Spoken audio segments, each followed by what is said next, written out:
We are live here on a Thursday night. Thank you so much to those tuning in here to the Big C Sports Podcast Watch Party. Thursday night football. We got a good one tonight between the Steelers and the Titans in Pittsburgh. We will have special guests Zayne Anderson and William Mote. Zayne Anderson, a defensive back for the Green Bay Packers, and William Mote, the long snapper for the University of Georgia Bulldogs. That is coming at you here shortly this evening. But once again, everybody, thank you so much for joining. Just want to start off by saying this for those that are new to the channel or anything. Again, thank you so much for joining in. Please make sure to like and subscribe the video and also subscribe to the channel.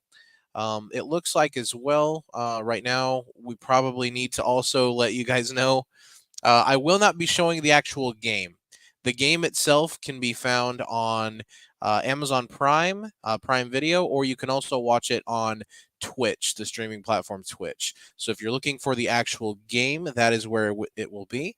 What we're going to do here is I'll kind of just live react to the game. And with our guests, I definitely do have some questions prepared for them that I wanted to ask them. And they will also be watching the game with us from their end, so they'll be able to kind of live react to the game with us as well.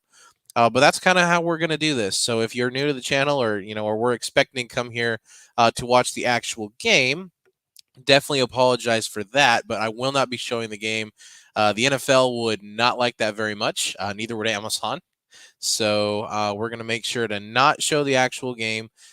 Game will kick off here in just a few minutes. Before it does, and again, before our guests do join, we'll have Zayne on here in about 15 minutes or so. He'll join us probably around about 8:30 Eastern or whenever he is ready. Obviously, don't want to rush him. I know that I can't even imagine what it's like to have the schedule of being an NFL player.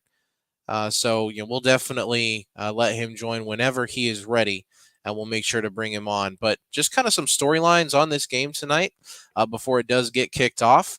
Will Levis will make his second career start for the Titans. Was fantastic last week. Their second round pick out of Kentucky. A lot of us probably know how he waited in that green room on day one, expecting to be drafted. He was invited to go to the draft itself and was kind of humbled after day one and not getting drafted in the first round, but seems to have harnessed that energy into coming out and just absolutely balling out of his mind in that first start of his career last week. 4 touchdown passes, 3 of them to DeAndre Hopkins, who will play tonight, was battling a toe injury, according to reports. Did not practice on Wednesday, but he is a go, and that is a huge boost to this Tennessee offense. Kenny Pickett, the quarterback for the Steelers, did leave and actually was not able to finish last week's game with a rib injury. He is good to go. He will start this game. I'm sure he's probably got some extra protection on that midsection there, but he will start the game as well. So we do have both quarterbacks healthy. Ryan Tannehill, the normal starter for the Titans, he is out dealing with an injury as well.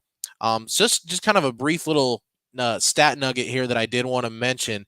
Will Levis is a rookie, obviously coming off a great game in his first start. But Mike Tomlin in his career is 23-5 against rookie quarterbacks. When he faces rookie quarterbacks, a 23-5 record as a head coach. So that is definitely something to watch for here. Looks like we have some comments here that I did not see. First one here is from Mason. Mason says prediction. So the Steelers are at home. They are favored by 3. I like Pittsburgh in this game. I will take the Steelers to win and to cover the 3-point spread. I just think being at home with the defense that they have, especially TJ Watt, who we'll get to a little nugget about TJ Watt here in just a moment. A lot of people think, including myself, he's probably the best defensive player in the league. He's fantastic. So I'm going to go ahead and choose Pittsburgh to win the game and cover the 3-point spread as well. Vince here, or Stabby Stabson, as is his name on YouTube, says Tannehill to the USFL. He has not been very good this season, hence why Will Levis is playing. I would honestly think even if he was not injured, we would probably see Levis in the game here anyway. It was kind of trending in that direction even when Tannehill was healthy. USFL might be a little harsh. I think he's still got a place in the league, just probably not as a starter anymore, especially with how well Will Levis played last week. You never know if he's going to continue that this week in a very tough environment in Pittsburgh. I mean, they are rocking. The terrible towels are waving. And I'll tell you, as somebody who has witnessed those terrible towels firsthand, it was in a road game. It was at a Cowboys-Steelers game when I was about 11 years old. It was Ben Roethlisberger's rookie season. But, man, there were lots of Steelers fans in the old Texas Stadium there in Irving. And those fans are rowdy. So I can't even imagine what basically a whole stadium of them. Obviously, there's going to be some Titans fans that probably made the trip. But that is going to be an excellent environment. A home environment there for Pittsburgh to play in. Steelers come in with a 4-3 record. They are in second place in the division behind the Baltimore Ravens, who've looked fantastic. And then you have the Tennessee Titans sitting at 3-4. They're also in second place in their division behind another team that's looked very good, and that is Jacksonville. But again, I will take the Steelers just as we are about to kick off here.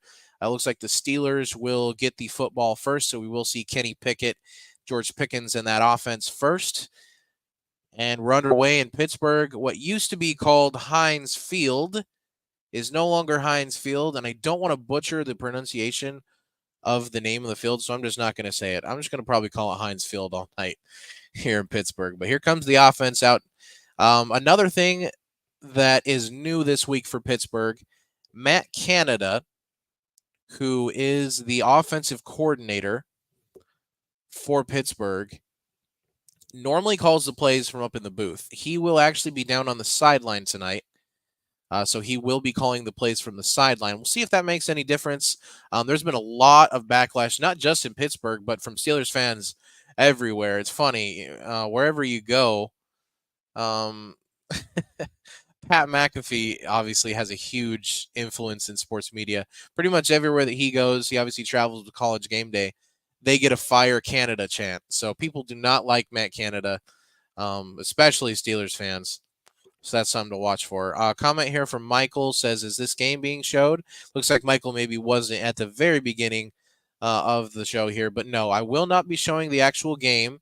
That will get me banned from every platform I'm streaming on. So I do apologize if you guys did come into the show expecting to see the actual game. But if you are wanting to watch the game itself, it will be shown on Amazon Prime Video, or you can also watch it on Twitch, which is a streaming service for free as well. That can have a partnership with Amazon, so you can watch it over there. First play for the Steelers there, try to set up a screen for Najee Harris over to the right side, but the Titans were there, able to knock it down incomplete. But it does look like here, it's actually going to be 3rd and 6. They were able to run for 4 yards on that first play.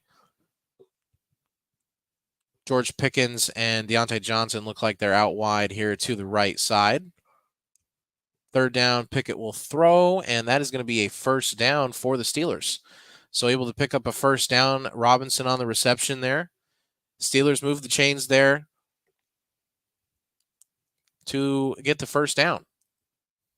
Vince says, shout out to those hoodies on the Steelers sideline. Yeah, they're nice. They're nice. The salute to service apparel from the NFL is top-notch stuff, man. I love them. If they weren't so darn expensive, I'd get myself something as well from those salute to service. It seems the NFL, every time they release those every year, they're slightly different each year, and they're nice. Very, very nice. Steelers continuing to move the ball down the field here, though, on this first drive. Jalen Warren, the running back who normally is there to spell Najee Harris, gets a nice little gain on a reception there on first down. Again, those of you that are tuning in, I do greatly, greatly appreciate you tuning in here. We will have our first guest, Zayne Anderson, defensive back for the Green Bay Packers, here in just a little bit. And in the second half, William Mote, who is the long snapper for the Georgia Bulldogs, will join us as well. So we got a nice little slate here tonight with guests. And we'll also be following along with this game as the Steelers pick up a first down out to about midfield here. So nice little drive to start the game so far for the Steelers. Again, your comments appreciated. So if you guys want to talk about anything game related or NFL related, anything around the sports world, we definitely can. Make sure to just throw a comment in there and we'll definitely make sure to talk about it. I'll address your opinion. Steelers going to get a free play here. It looks like it was offsides on the Titans. But does not matter because Kenny Pickett is able to find Hayward, the tight end, for about 11 yards. That's a first down. So great drive so far here for the Steelers. If you're a Steelers fan, this has got to be really promising, especially for how bad your offense has been for the majority of the season. I saw a stat today. The Steelers are ranked 30th in both offense and defense so far this season. Has not been good. Yeah, they're 30th in total offensive touchdowns and actually 31st in yards per game. That is not good. That is not good at all. So already a much better start to this game. Pickens motions across the formation here. And Pickett will just have to throw this one away. Looks like they were kind of running an RPO run pass option with Najee Harris. There's a flag here, though. Think it might be in an eligible man downfield. Usually when you see those RPO plays that break down like that, and when the quarterback goes back to pass, a lot of times it is an eligible man downfield, which, yeah, that's exactly what they called. It's just hard, man. I mean, coming from somebody, I wasn't an excellent athlete back in the day, but I did play some football and I did play on the offensive line. RPOs were very, very new to football at that point when I was still playing, at least kind of the versions they run now. But I mean, it's got to be hard as an offensive lineman. But it's something that has got to be tough because you got three choices. You can either hand it off, keep it, or throw the ball. So the line has a very hard job to do.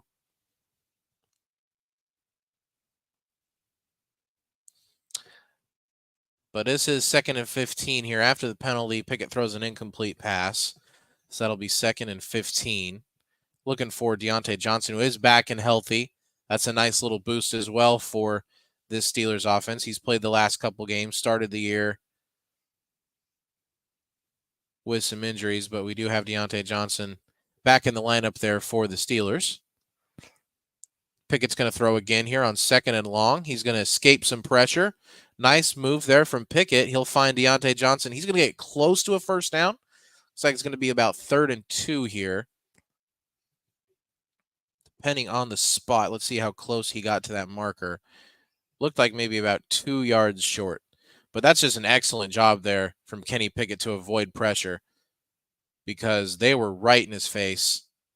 Both Simmons and then the interior guy there, right in Pickett's face, but he's able to scramble, find a receiver, and now it's going to be 3rd and, 3rd and 2. So he was 2 yards short there. That's what I initially thought, just wasn't 100% sure. 8-play, 49-yard drive so far here for the Steelers. Pickett's going to throw on 3rd and short. Looks right side. That's a catch. He is throwing Deontay Johnson's way almost every single time, and that's a first down for the Steelers close to the 10-yard line. So the Steelers down into the red zone. It'll be 1st and 10.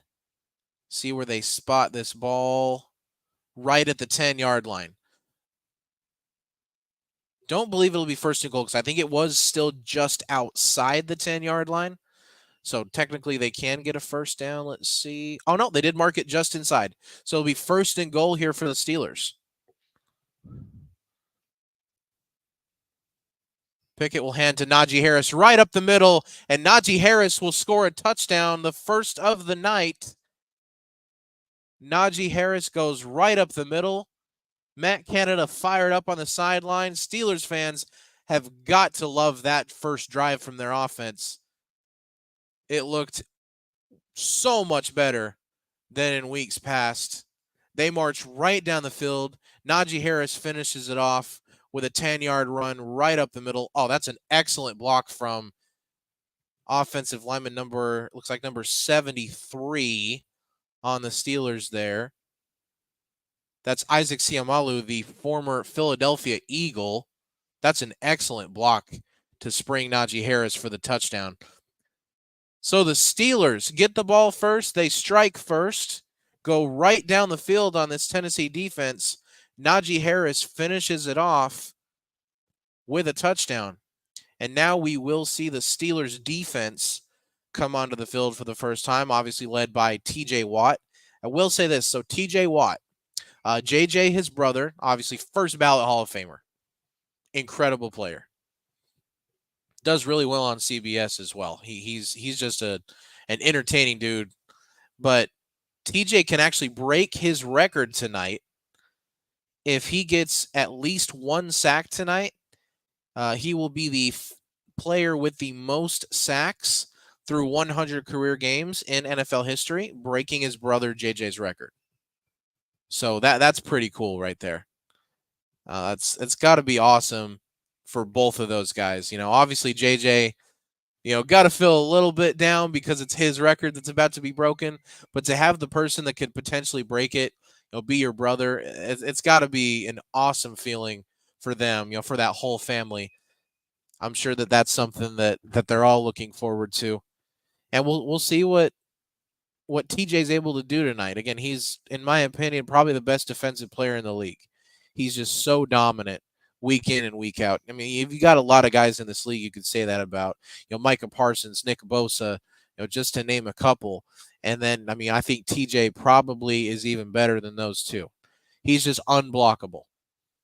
He's, even the last couple weeks, dropped into coverage a couple times and got an interception. So he seems to be able to do pretty much anything on the defense. Very similar to kind of what Micah Parsons does, right? The Cowboys use him in so many different places on the field.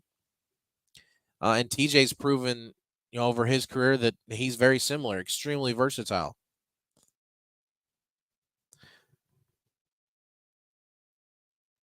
Appreciate everybody who has joined the live here. Just a few minutes, we will be joined by our first guest, Zayne Anderson, defensive back for the Green Bay Packers.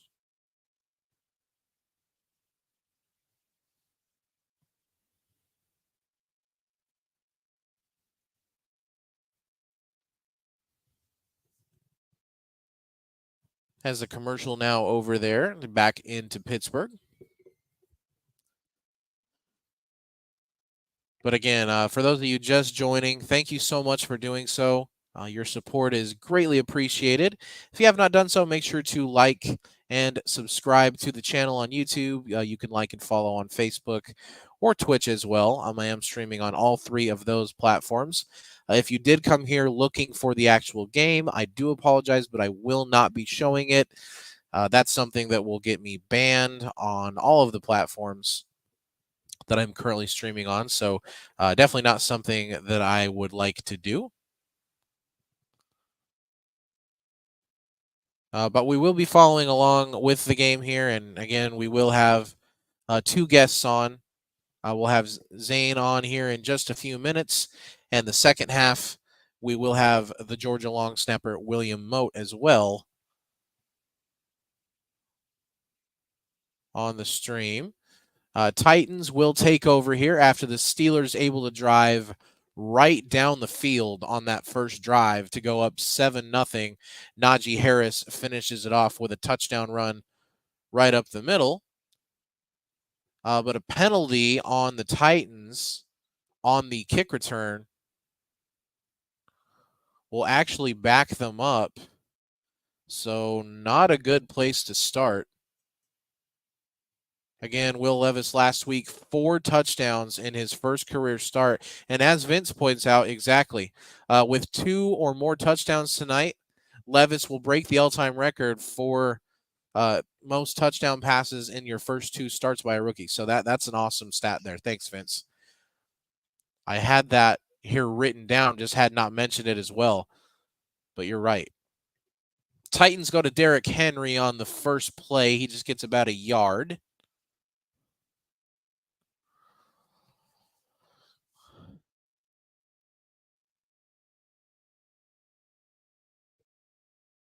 Cam Hayward is back for the Steelers, defensive lineman.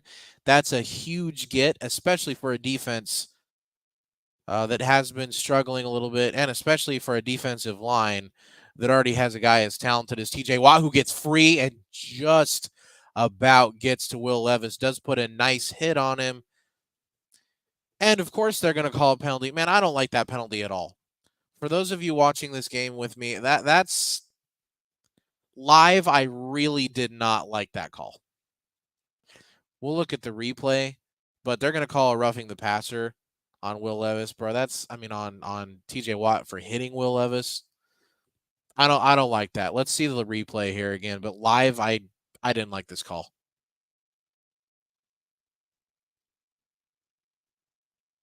Oh my gosh. Come on, man. I mean, I guess for putting his weight on him, I mean, that's the only thing I can think of.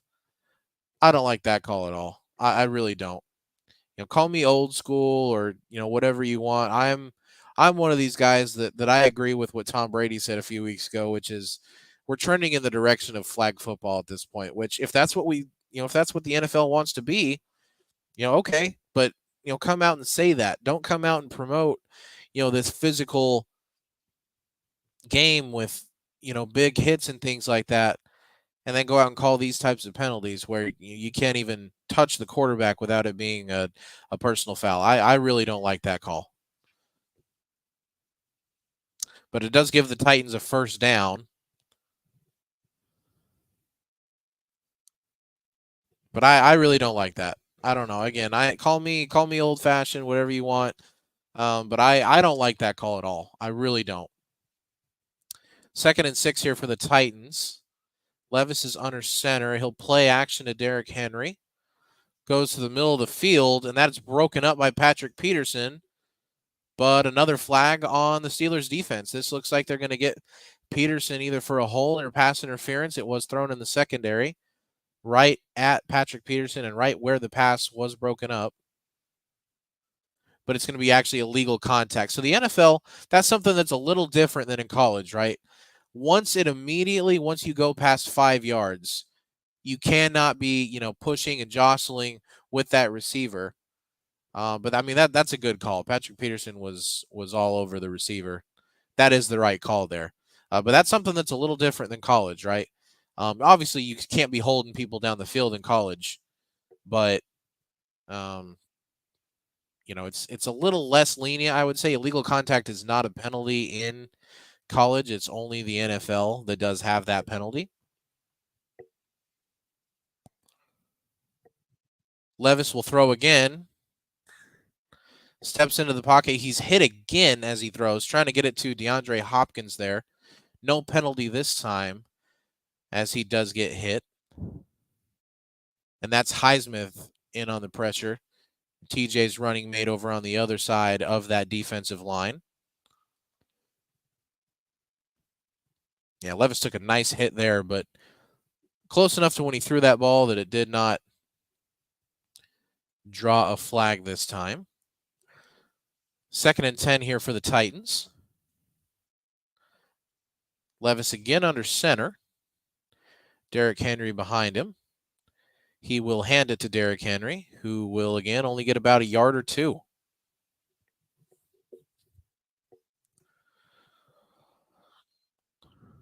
So this will be a 3rd down. Look for the Titans to most likely throw this football. And we'll see if TJ Watt can get the sack here that he's looking for to break his brother's record. But it'll be 3rd and 8, about midway through the first quarter now. Steelers are leading 7-0. And our first guest will join us momentarily.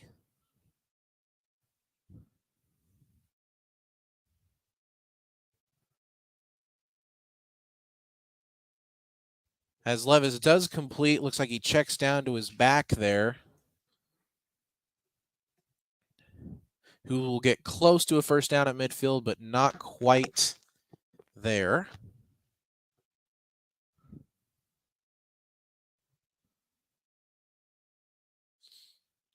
And the Titans look like they're going to go line up to go for it here. A little wildcat action. Derrick Henry will line up to take the direct snap. He'll fake the toss, and he gets the first down. So Derrick Henry takes the direct snap in the wildcat, able to kind of fake a pitch towards the right side, cut back to the left, get to the edge, and gets the yard plus some that he needed for the first down. Defense kind of lined up expecting it to go to the middle. Good play call there from Tennessee to get Derrick Henry out on the edge to get the yard that he needed for the first down there.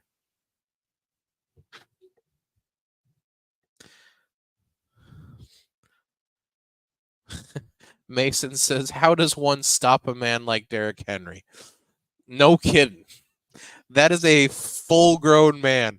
One of the biggest human beings that I've ever seen. I remember going to the LSU Bama game the year that Leonard Fournette was just lighting it up, right? I was very fortunate to be able to go to that game, and Derrick Henry is just a massive individual. But we will have our first guest here joining us now. This man does not need much introduction from me. I have known him since he was in 8th grade. I've known his family for a long time.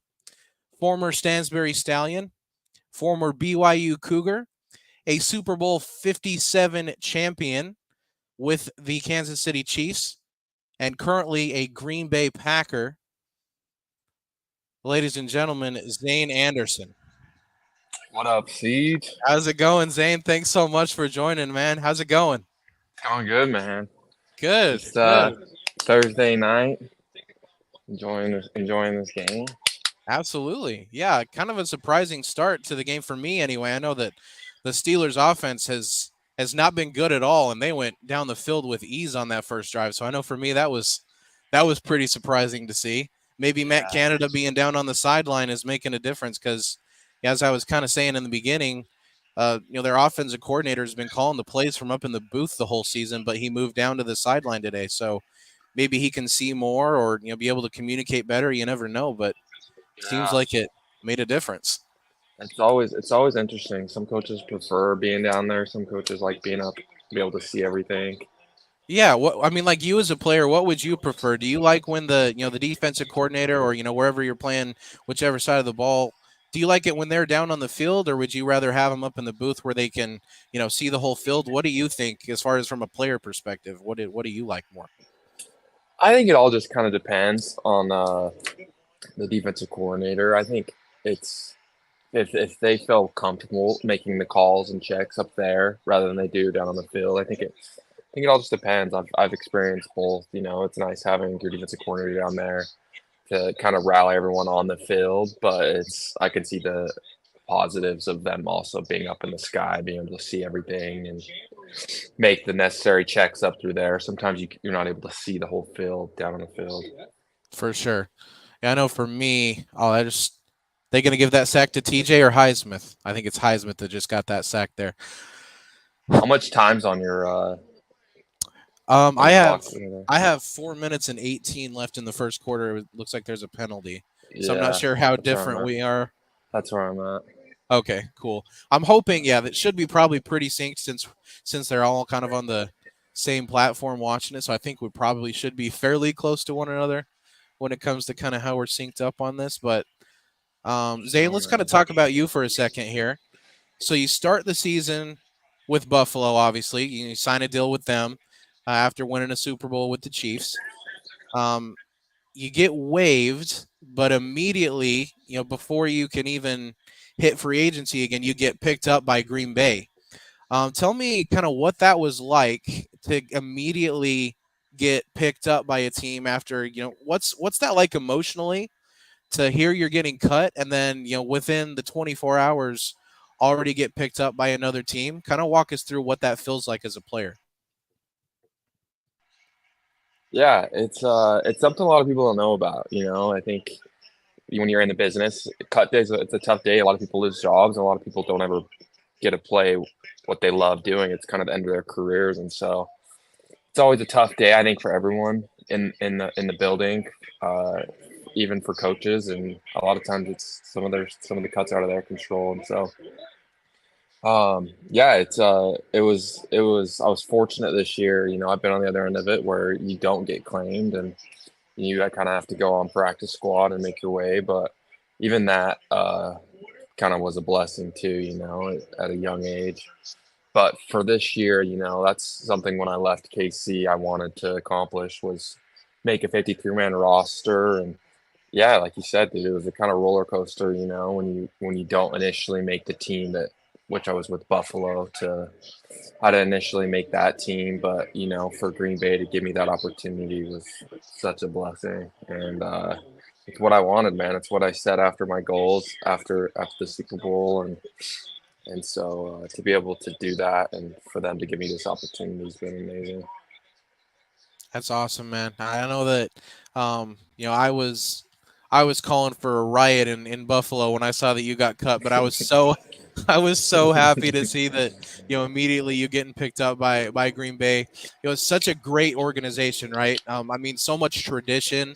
I've never been to Green Bay, but I've heard it's just a really cool place. What's it like to be a Green Bay Packer? What's it like in Green Bay? What was it like that first time walking into Lambeau, a place with so much history? What's it been like so far to be in Green Bay? Yeah, man, you can feel it as soon as you walk in the doors. Um, I wasn't ever necessarily a big Green Bay fan. I had a lot of friends and family members and some extended friends that were big Packers fans, and you can just as soon as I walked in the building, I understood why. Yeah. Dang, look at that hit. TJ, Um, man, he's but yeah, man, he's crazy. yeah, he's a dog. Yeah, he is.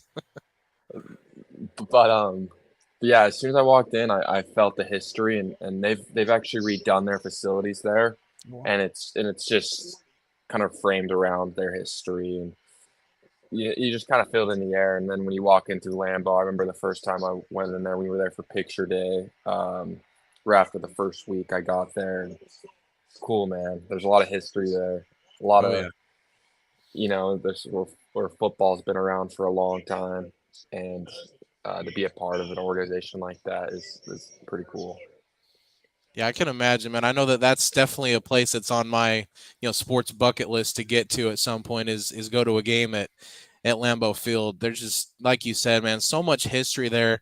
When I think of Lambeau, I mean, I almost think of like the birthplace of the NFL Right, because you have a guy like Vince Lombardi who set the standard for winning, and you think of, I mean, the first Super Bowl ever was won by the Packers. right. So it's got to be amazing to be a part of a place with so much history like that. Absolutely. Yeah, 14 world championships, like Yeah, obviously exactly. before the Super Bowl era, but Right. crazy. Yeah. Absolutely. Well, let's kind of talk about this year a little bit. So obviously, you guys in a little bit of a transitional period. Last year, and with several years before, you got a guy like Aaron Rodgers in there. That it seems like the Packers are in the conversation for a Super Bowl or at least an NFC Championship. Every single season. But this year, you guys have kind of gone younger, right? Jordan Love, the starting quarterback, getting his first opportunity to be a full time starter. You guys out the gate have struggled a little bit. 2-5, obviously probably not where you guys want to be right now. What's the vibe like around the team, and what do you think you guys need to do to get yourselves back in the playoff conversation? Yeah, man. I mean, you can feel it when you walk in the building. It's there's nothing worse than coming in after a Sunday and the next day and they're taking a loss. You can just kind of feel it in the air. Everyone's got a bitter taste in their mouth, and I think we're ready to get that out, man. It's every game has been there's been some games that haven't been as close, but a lot of games will come down to a few key plays and a few key drives, and but that's the NFL, man. Like it's the margin for error is very slim, and so I think it just comes down to like a few execution plays. Like we're younger, on both sides of the ball, especially the offense. And so I think there's a little bit of growing pains, and but like we said, I think it's we're kind of in the middle of the season now where rookies are no longer rookies, you know. And so I think we've got the rookies that are capable of growing, and they've taken a lot of growth, and I've been able to see that ever since I've been here. And so, like I said, man, it's the the the margin for error is very slim, and I think people realize that. And you know, you lose the game to a team, and they'll go and win it the next two games, or they'll go and lose each game. Like it's the margin for error between each team is just super slim, and so I think realizing that there's a lot of things that we can fix is super crucial and important. And everyone, I think the biggest key that's been passed around the building is, you know, look internally. What more can you do? How are you contributing? What are you doing throughout the week to contribute? And I think that's the only way you can kind of attack it is look inward and for every person in the building. Absolutely, man. And I think it's really important something you said that in the NFL the margin for error is so little. I feel like it's very different than obviously you're somebody that played very high level elite college football, and I think that you can probably say that there were games that you knew that you guys could probably win in college against opponents without playing your best football, right? There were teams Right. that, were at a much lower level than you that, you were very clearly going to win that game, even if you did not bring your, A plus game that Hmm. you do maybe against better opponents. But in the NFL, I mean, it's the best players in the world week in and week out. One play can completely swing a game. So I think that's very awesome to hear. That and I've gotten to watch a couple Packers games this year. I think Jordan Love is a guy that can get Green Bay back to where they need to go. I think he had a couple years to learn from one of the best quarterbacks ever, similar to kind of how Rodgers was able to learn from Brett Favre. I feel like that's something the Packers do really, really well. Is they look towards the future while also staying in the present, and they were able to really do that with getting Jordan Love in there while Aaron Rodgers was there. And Aaron seems like a guy. I mean, even now when he's in New York, right? He's mentoring Zach Wilson, who's obviously playing now quite a bit because of the injury. Right. That he was able to have. But I feel like that's something Green Bay is really, really good at. Is doing that. So I feel like you guys are right there, man. I mean, 2-5 obviously isn't where you want to be, like I said, but I feel like Right. you guys can definitely get there. All you got to do is win one, and you can string a few together, and you Exactly. never know what'll happen after that. Exactly. And I think we all feel the same around the building. And yeah, man, all it takes is just 1 week at a time and focusing on one dub and not kind of canceling outside noise and kind of, like I said, looking inward and then just trusting your teammates, you know, not pointing fingers across the side of the ball. And Yeah. I think we've got all the guys in the building to be able to get these victories the next few weeks. Absolutely. Well, let's talk about somebody else in that building. Your head coach, Matt LaFleur. A lot of things are said about him in the media that I would think you, as a player of his, probably think are a little unfair. What do you guys, what's he like to play for compared to other coaches that you've had? Obviously, able to play for a guy like Andy Reid, but what's it like to play for Matt LaFleur? And does any of the narratives that are maybe in the media about your head coach, do those sneak into the building at all, or kind of how do you guys handle that as players? Yeah, I would say that there's a lot of I feel like we cancel the noise pretty well outside of the building. Yeah, Um, there's a lot of things that go on that I don't even hear about. And so I think when I first met Matt, he's a really good guy and he loves football. Like you can tell he eats, sleeps, and breathes football. And he puts it in. You can tell just by being around him that the effort that is there, and he's very knowledgeable of the game from an offensive standpoint, and even just from a team rallying everyone around him. I've enjoyed being around him in his presence, and be able to kind of after games and stuff, we'll sit and we'll watch both the offense and the defense, which is something new for me. Usually, once the game ends, it's boom, all right, this is what we need to do, and then defense offense splits, and so to kind of be able to watch the offense and kind of get the whole game through the script, and with Matt kind of conducting the meeting, it's been super cool to learn from him, learn what they're doing on offense, and yeah, I think Matt's a great coach. I've enjoyed his time, my time so far with him. Cool, man. Yeah, I mean, I think he's a great young, guy that has a lot of potential. I know that I like him. I don't see any. I think, like I said at the beginning, I think some of the narratives about him are unfair. Uh, I think it's something that obviously being a head coach in the NFL, it brings a certain amount of expectations. So you're gonna hear Absolutely. noise, especially in an organization like Green Bay that the Right. standard is winning. Yep. So I think he's going to get you guys where you need to be. Yeah, I think Um, so too. yeah, I'm sure. I mean, you're around him every single day. So if you and obviously other players on your team, I know feel the same way as you do. That's the most important thing, right? Who cares what anybody outside that building says? None of us know what we're talking about. We're not there all the time, like you, like you guys are.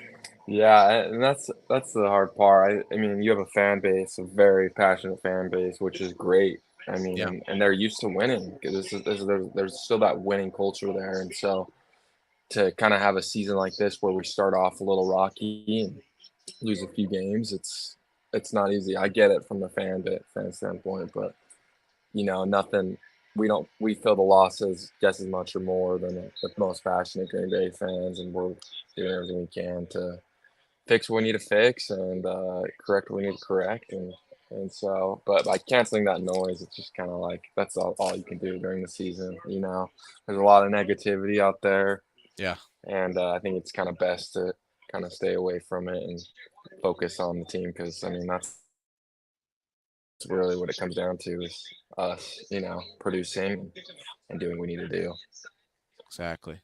Well, those of you who just joining, I appreciate you joining the live here. We do have Zayne Anderson, defensive back for the Green Bay Packers, live with us here. We also are following along with the Thursday night game. 7-3 lead right now for the Steelers. We're just about to the end of the first quarter.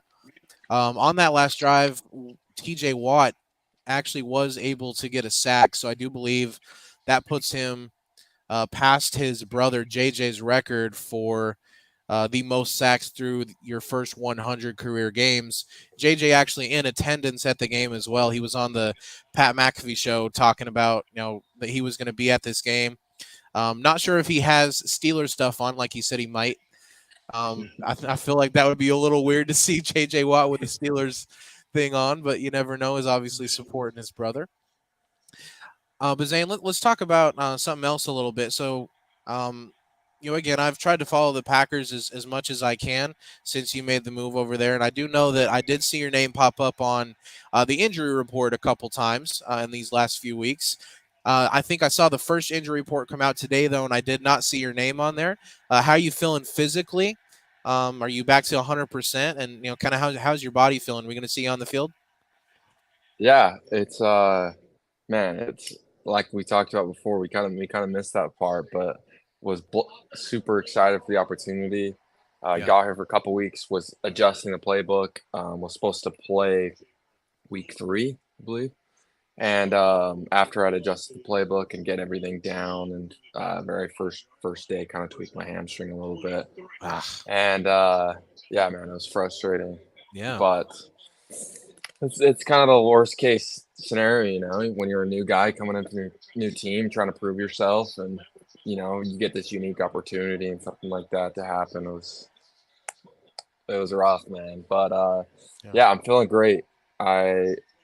Hamstrings are one of those things where they can kind of linger a little bit, Absolutely.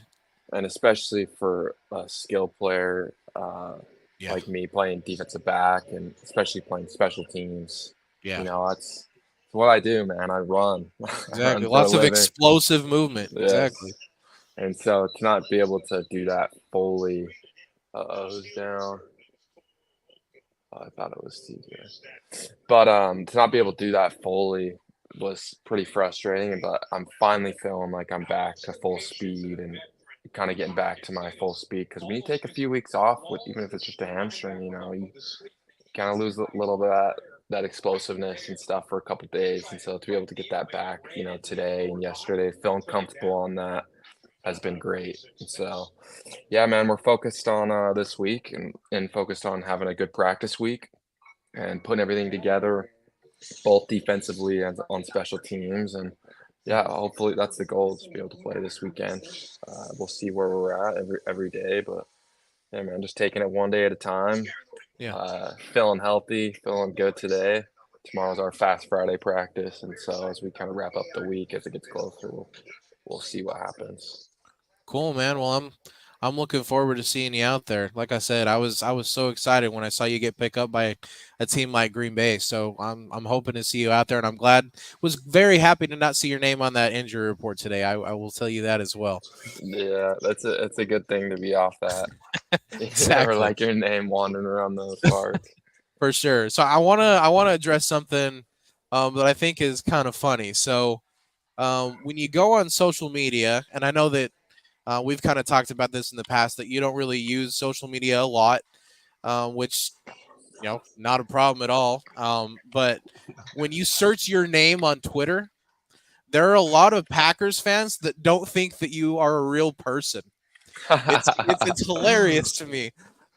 So I hope they can see this interview, and obviously you've done other stuff with the actual Packers official account. So I just think it's kind of funny.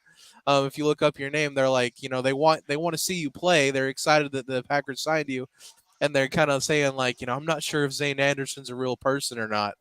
I kind of want to grab him by the shoulders and be like, Zayne's a real person. I know him, so I promise he's real. I'm Yeah, not man. sure if you've seen or heard any of that, but I I think I that didn't. I didn't yeah, I didn't hear about anything of that.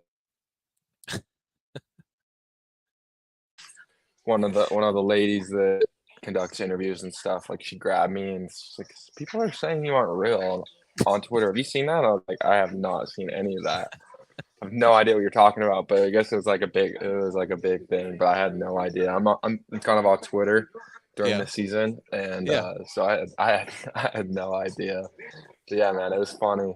They were there's a little video she put out with Aaron and uh, guy Sab. Let's see, network connection lost. Am I still on here?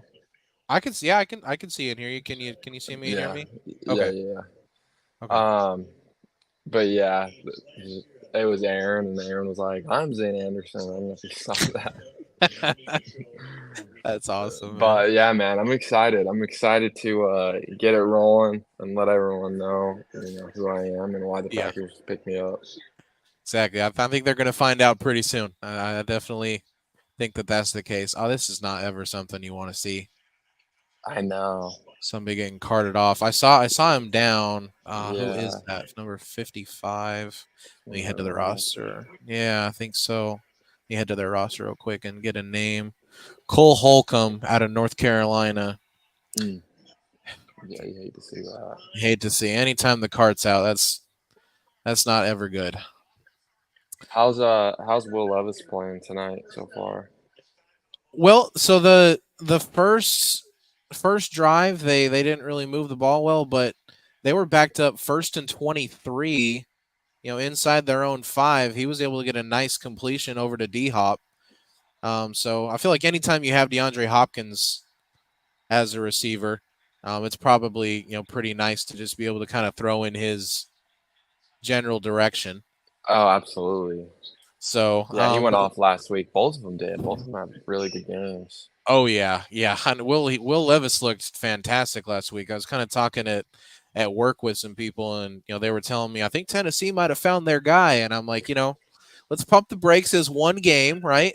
But I mean, he did look. I mean, he looked awesome. I'm not For gonna lie, he sure. looked fantastic.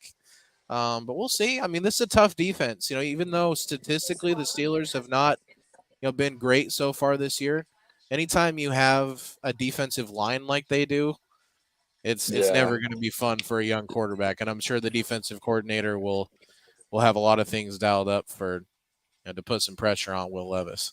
Yeah, man. That's a great team. We played them in when I was with Buffalo. We played them in preseason, Yeah. and just all three phases of the ball, they dominated us. And after the game, I was like, dang, those guys are good. And you felt their physicality, like it's when you play a team and you can kind of feel their sense of identity. That's I think that's a pretty good thing, and I think that's their physicality, and you felt Oh, that throughout all three phases. And so I was going into the season thinking that them obviously you hit the regular season, it's a little bit different, but for sure. it's a good team, man. I think It is. I think they could if they could string some things together, it could be pretty good. Absolutely. Yeah, I love Mike Vrabel as a coach. I think, he instills his attitude in his players. I think coming, from you saying that, a team in all three phases, physicality, that's Mike Vrabel. I mean, that's just who that guy is, right? Just a tough nose. I mean, he was that way as a player when he played for the Patriots. And he's like that as a head coach. They've had some really good teams in Tennessee under him. Yeah, like you said, I mean, they've struggled, to start the year in the regular season, but kind of a lot like you guys, they can easily string a few together and get Hmm. something rolling. Zane, we have a question here actually or a comment from one of our viewers that actually is my dad. Um, he says, "Ask Zane if he remembers when he broke his arm in seventh or eighth grade and thought he'd never play football again. Now look at what he's done for himself." Zane, you remember that? What up, Tom? Oh, absolutely, man. Seventh grade, I got a. It was I forgot the play call exactly, but quarterback took one of those where he kind of hides it behind his back, and I think it was actually I was a quarterback. I took it and put it behind my back, was rolling across. I think we were playing Cottonwood. Yeah. Were you? Do you remember that? Were you out there? Yeah, I was out there. Yeah. And took the screen, hit it behind. They didn't fall for the fake.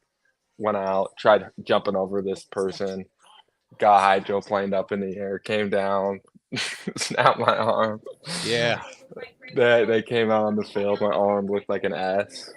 I remember that, My man. mom came out was screaming. Like Right. I probably would have been fine if my mom would have been Yeah. screaming, but I Right. think when she saw it, looked down and kind of went into shock a little bit. But Yeah. yeah, man, what a memory. I remember Absolutely. that. I That remember I was remember you like my dad said, you kind of crying and being like, "I'm not gonna be able to play anymore," and everybody just telling right. you like, "Really, dude? Like, you see how good of an athlete you are right now? You're definitely gonna play football again." And I mean, look at you now. You're a Super Bowl champion.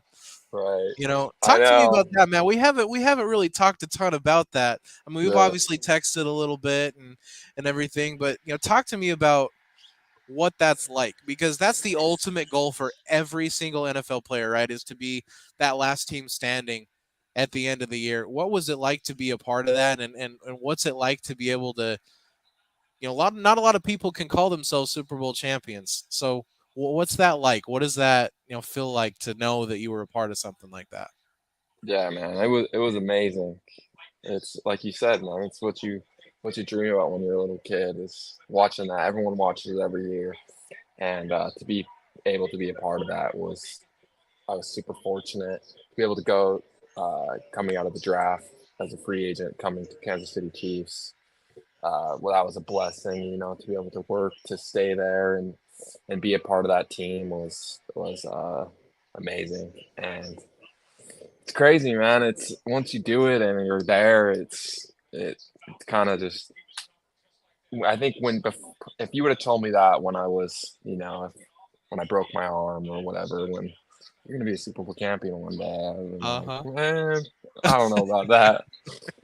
But as when you do something like that, it's you just want to go back again, man. That was one of the coolest feelings, to be able to be part of a team like that, to be the best team in the world, and yeah, man, it's something that I'll be able to cherish forever, and even with those teammates, we still have a group chat with the DBs from that year, and everyone still talks almost pretty much every Sunday. Yeah. There's everyone's kind of on different teams now, and a lot of them have stayed there, but you kind of have that bond, for sharing something like that is super cool. I can't even imagine, man. I know that now we were all so happy for you. It was gonna be it was really cool going into that game. I wrote that article about you and Sua both, coming from the same high school and playing each other in the Super Bowl. It was so cool to know that somebody from Stansbury High School, which I think they're 5A now probably, Yeah, but I mean when I was there, three double A, man. little 3 AA high school in rural Utah, has Right. 2 kids in a Super Bowl, and that Yeah, that was was super cool. I work out with Sua, and yeah, in the off season he comes and trains down in Linden, but and even before the game to be able to go say what's up to him, and yeah, man, he's a giant. I mean, he's a yeah, he is. beast. Yeah, he And so is. to be able to have played with someone like that at Stansbury was super cool, and then be able to see him at that next level, dominating, and be able to go against that was really cool. Oh yeah. The article was good too, man. Telling you, I I appreciate it, man. It was a lot of fun to be able to write again. I hadn't written like that in a while, so to be able you, to do that was you would it be was able to fun. tell. Haven't It was lost really it, huh? good. No, no chance, dude. That's good to know. That's Gotta good get to back know. at it. Yeah, I mean, let's talk about Sua a little bit. So, I mean, he's been, with the injuries the Eagles have had, he started at right guard pretty much the whole season. Have you been able to watch any Eagles games this year and been able I to see him play haven't. at all? I haven't, but I'd heard he was starting, which was super cool Yeah.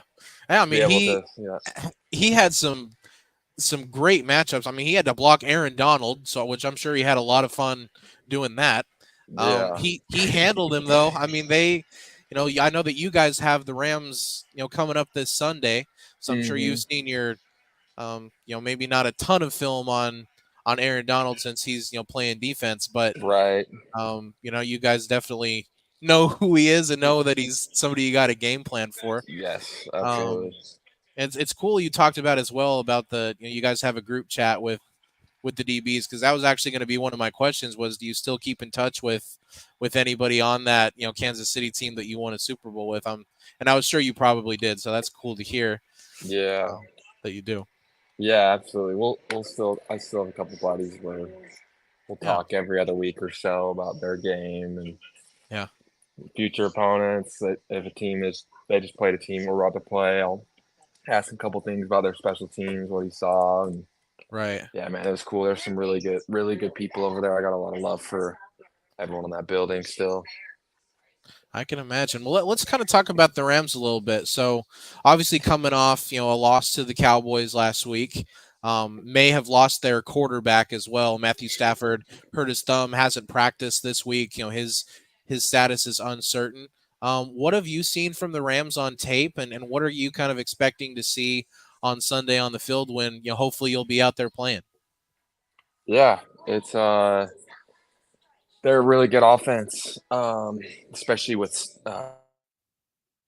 number 9 behind the ball. I think he's man. You see some of the throws that he makes, and it's unbelievable. I don't know if he gets enough talk, but he's Right. one of the best one of the better quarterbacks in this league.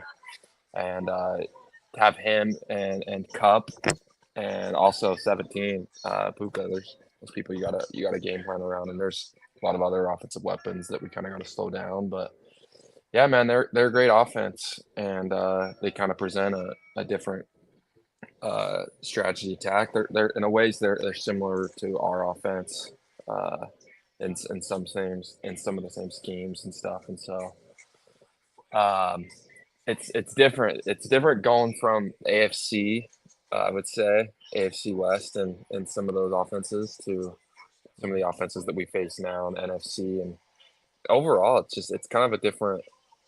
I would just say it's different. Like even on special teams. And so it's been cool for me to be able to see that uh, coming over to the NFC, um, how offensives attack different things and how defenses are and special teams as a whole. It's been cool. But yeah, man, the Rams are going to present a great challenge, man. And I think they're obviously coming off a loss too, and they're going to bounce back. They've got the same attitude we have of winning one this week, and so we got to correct the mistakes we made last week, and I think we've got a good plan coming against these guys. Absolutely, man. Yeah, I mean, and I feel like last week, against the Cowboys, they got down early, and so things kind of snowballed on them. They obviously had the pick six and then a safety. I mean, just not the ideal way to start a game. So anytime you dig yourself a hole like that, especially against a defense like the Cowboys that can pin their ears back and just go after the quarterback, and then have a secondary like they do with the athletes even without Diggs that they have. I'm sure it's not a fun place to be for an offense when you dig yourself a hole like that, but they Right. definitely have a lot of talent. I completely agree with you. Cooper Cup I mean, he is him.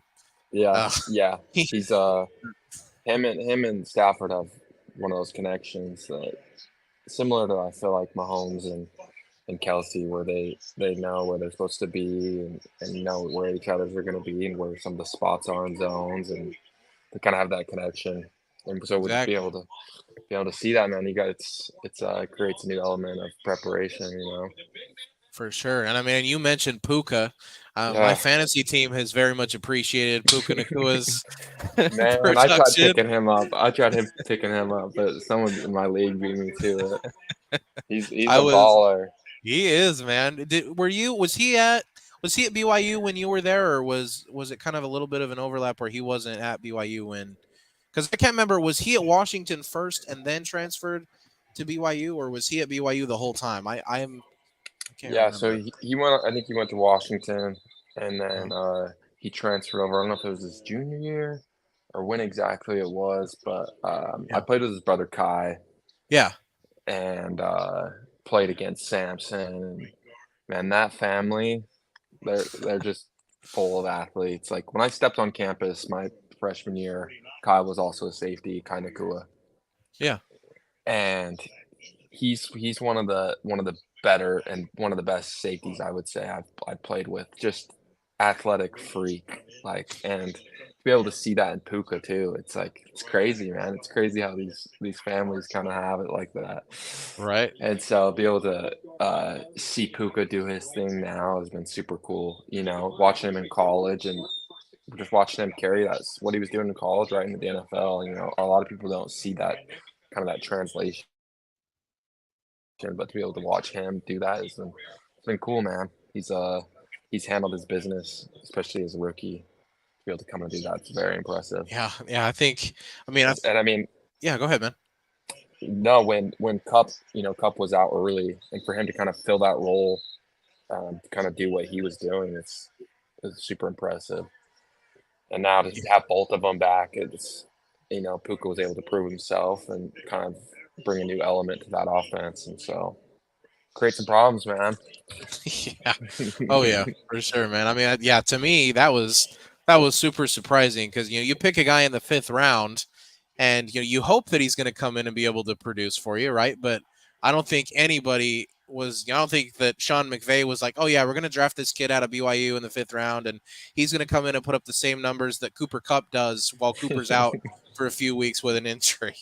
So Yeah, but that's awesome it to just hear about goes his to whole show his family. character, man. Like I don't know Puka personally, but you can just tell he's a dog, and it's been cool to see him do his thing.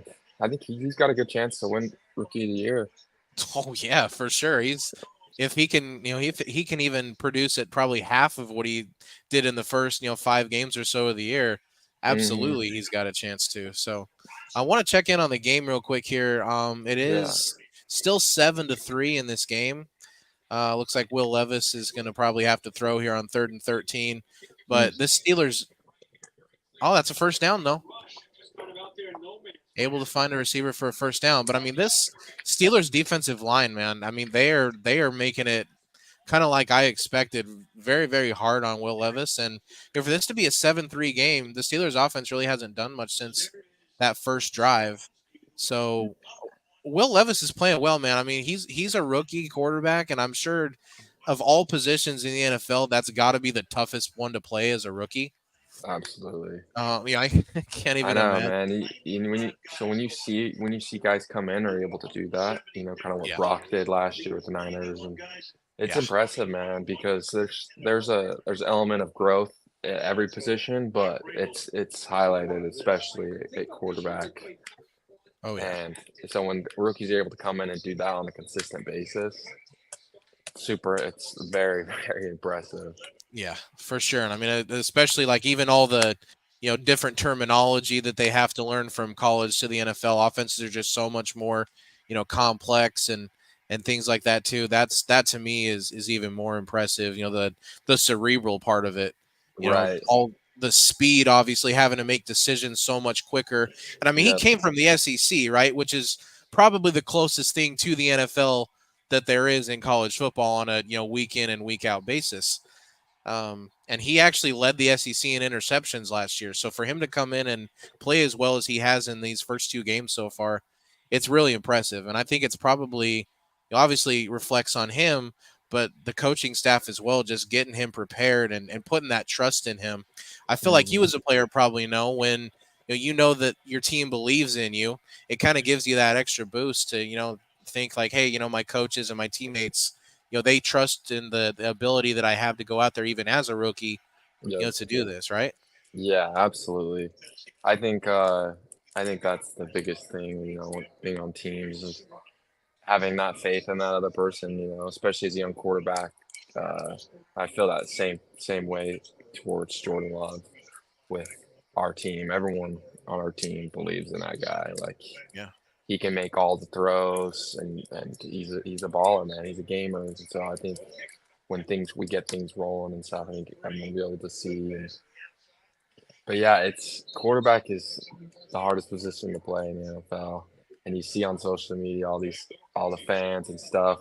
They're very passionate about their team, but they're throwing these quarterbacks under the bus when they're like their first year really being out here, And Right. sometimes it takes a few years for these guys to really grasp it because the jump from college to the NFL from that level, like you said, like you were saying, is crazy, and especially to be able to facilitate the offense and make all those checks and everything.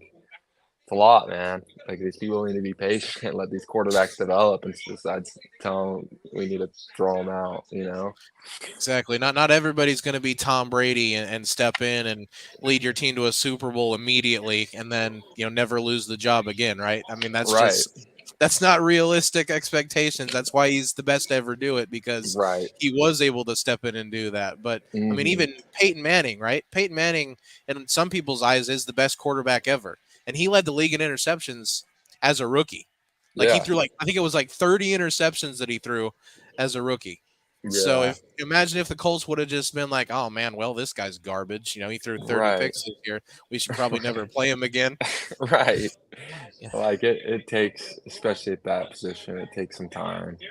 Like you can sit back and you can get all the checks, you could sit back for 2 years or whatever behind someone, but until you're really out there and bullets are flying, like Yeah. that's I think that people got to take into account some of these quarterbacks when it's their first time out here.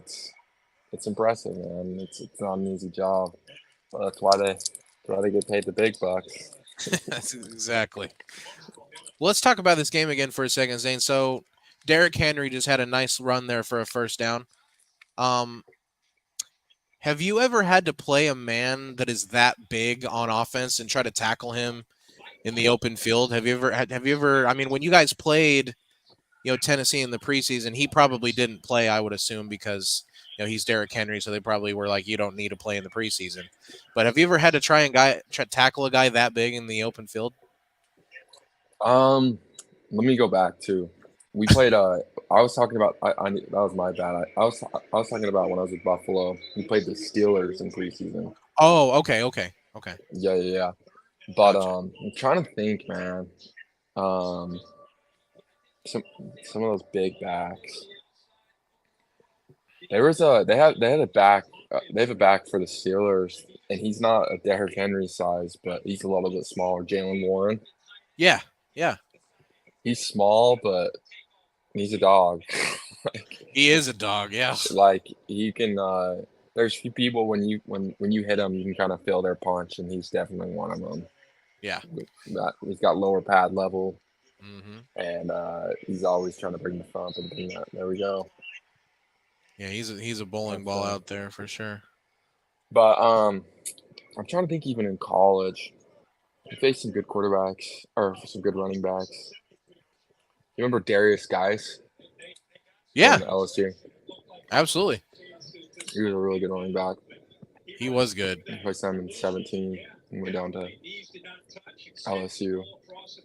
That's right. Yeah, I Um, did see that touchdown. If for those following along in the game, Derrick Henry able to give the Titans the lead here, a little more than midway through the second quarter. I mean, I just can't imagine trying to stop that man inside the 5 yard line. Like, I mean, I don't know if you were on here when I was talking about. I got to go to the Alabama LSU game when is the year that Derrick Henry won the Heisman. oh, that's cool. When Leonard Fournette was lighting it up to start the year, and then kind of slowed down a bit, and Derrick Henry just took over. And that man did not look like he should be playing running back. It looked like he should be like playing offensive line or like defensive. I could not believe how big he was. Yeah, it's and for him to be able to run how he does and get to his high speed is it's crazy. Yeah, it's a It's scary thing for a defense, I'm sure. it's impressive, man. Yeah, he's one of those. I feel like one of those players that's just I feel like kind of like that generational. There's just not a lot of dudes like him. You Yeah. got. I feel like the closest person is probably Najee Harris, right? In the league that I can think of. Yeah, It's like I kind of think probably. on that size scale. Yeah, I mean, I imagine like you remember Brandon Jacobs from back in the Yep. day, played for the Giants. Yep. Imagine like a guy that size, but has 4.4 speed. That's Derrick Henry. Right. I mean, that's a unicorn. I mean, that's just you don't find that Mm. ever. I know. What year is this for him? I want to Do say you- this is his 6th or 7th year. I know he's on his second contract because he signed that big extension after his rookie deal. Okay. Let me check myself on that and make sure that I'm not giving out fake news here. Yeah, eighth. This is his 8th year in the league. Man, that makes me feel old because I remember very clearly going to that game when he was in college. Who did they play? Who was Bama Um, playing that year? LSU. So it was LSU at Tuscaloosa. I got super lucky. There was actually a guy who was a missionary when I lived in Alabama. He was a missionary in our ward in Alabama, and he was going back to Alabama to visit. And he just happened to have an extra ticket to the LSU Alabama game. And he calls me like 2 hours before the game starts. And he's like, "Hey CJ, I've got an extra ticket to this Bama LSU game. Do you want to drive out to Tuscaloosa?" I was living in Birmingham at that point, which is like normally about a 45, 50-minute drive from Birmingham. On game days, it's a lot longer than that because everybody and their mom Oh, is in Tuscaloosa. everyone's driving down So for that. yeah. So especially when they're playing LSU and it was a night game. But I was Man, like, oh heck it's yeah, man, I'll be unbelievable. there. So yeah, I made it out there like pretty much right when kickoff was going to start, and I had been to a couple Alabama games before that, but never that big of a matchup. That is an incredible atmosphere. I've been to Utah football games, and that's a great atmosphere. It's fun, obviously, but Hmm. Bryant Denny in a night game, Bama LSU. I mean, that was Yeah. How would supreme, you say that compares like between Utah? Because I bro. because I think Utah. I played in Tennessee. I played in Yeah. a couple SEC stadiums, but I think Utah is like electric, man. Like playing up at Rice Eccles is pretty Yeah. electric, but I mean that's on a whole nother level. Yeah, I mean, Rice Eccles is awesome, right? I was there for the USC game. I think when Sam Darnold was the quarterback at USC, Okay. I got to go to that Utah USC game, and I mean, yeah, that atmosphere is awesome. But bro, SEC football, I mean, it is a religion. When I moved to Alabama, literally the first question that they asked me was Bama or Auburn, Roll Tide or War Eagle. And I had to make a decision real quick. And I went to the University of Alabama for a year, so Roll Tide. But I mean, it's a whole different thing down there. You think that it's in Utah, right? We got the Jazz, and everybody in Utah loves the Jazz, right? Right. We ride or die with the Jazz. But it's a college football in the South, man. They don't have professional teams, Yeah. so that's what they've had their whole lives is college football, and It's they so cool. live and die by it. I'm sure playing in Neyland against Tennessee, man. I remember watching that game. I'm sure that was an incredible atmosphere because like Lavelle Edwards Stadium is awesome, right? Home game in Lavelle Edwards is great, but like we're saying, man, SEC it's just different. Yeah, It's it's hard to fun. describe. Yeah, it is. But it's yeah, that was man, those are some You think cool that was the memories, man. toughest play you ever? Do you think that's the toughest place you ever played in college? Was that Tennessee, or what would you say the toughest environment you ever played in was? I would probably say that. Yeah. Um, when we played LSU, it was at the Dome before the Oh, Saints okay. play, Yeah, so and it's a neutral site. Okay. yeah, but I'll probably say Tennessee. Yeah. Wisconsin was up there. Um, Oh, I bet. Yeah. there's been a few cool places to play, but that was cool about being independent. You know, when I was there at BYU, was being able to play those teams, and like we loved Yeah. we loved going. Like obviously we loved playing it. We loved playing at home in front of our fans and friends and families, but Sure. we loved it, man. We loved going to those SEC schools and playing on the Yeah. road. So I think it was an advantage, obviously, to them, but we enjoyed it. Like Yeah, and I mean, and BYU travels like better than almost yes, any team, obviously, because I mean, there's the BYU following is the majority going to be LDS members, right, right? And right. so there's members all over the country. So I'm sure that being able to have a lot of BYU fans at every road game was really cool too. Yeah, for sure. Yeah, they travel really well. Yeah, So that was awesome. I'm sure, man. Were you? I can't remember. Were you on that team when y'all beat Nebraska that one year on the Hail Mary when I think Parker Magnum was playing quarterback because Taysom got hurt? Were you in college yet? Were you on that team or were you still at Stansbury? Yeah, that was my very first game my freshman Yeah, year. I thought it was, man. Well, I'm sure Nebraska was probably an incredible environment Yeah, too, right? I was about to say that's definitely up there too. Because Like like it's I've heard that whole city just like shuts down on game days and everybody in Lincoln is in that stadium. yeah, yeah, and it was that was a cool. I was a little spoiled to have that for my very first game and for that Yeah, kind of experience of that Hail Mary and Tanner yeah. and That Mitch. was But that was amazing. yeah, that was an electric atmosphere for sure. There's Jalen. Man. Am I it's at 3:37 right now. What's the time showing for I you? think I think you're barely ahead of me. I don't know how I got behind you. I'm at 348 right now, so I think you're one play ahead of me. Yeah, I'll shut up. No, no, I'll be quiet. no, man, you're fine. I'll be that You're with I'll be fine. talking to one of my friends and we'll be talking about the game and I'll be ahead. He's like, pause it. There's Jalen Warren, man. I mean, you're right. He's a bowling ball. I mean, he runs hard. I Yeah, like him a lot. I think it's a nice.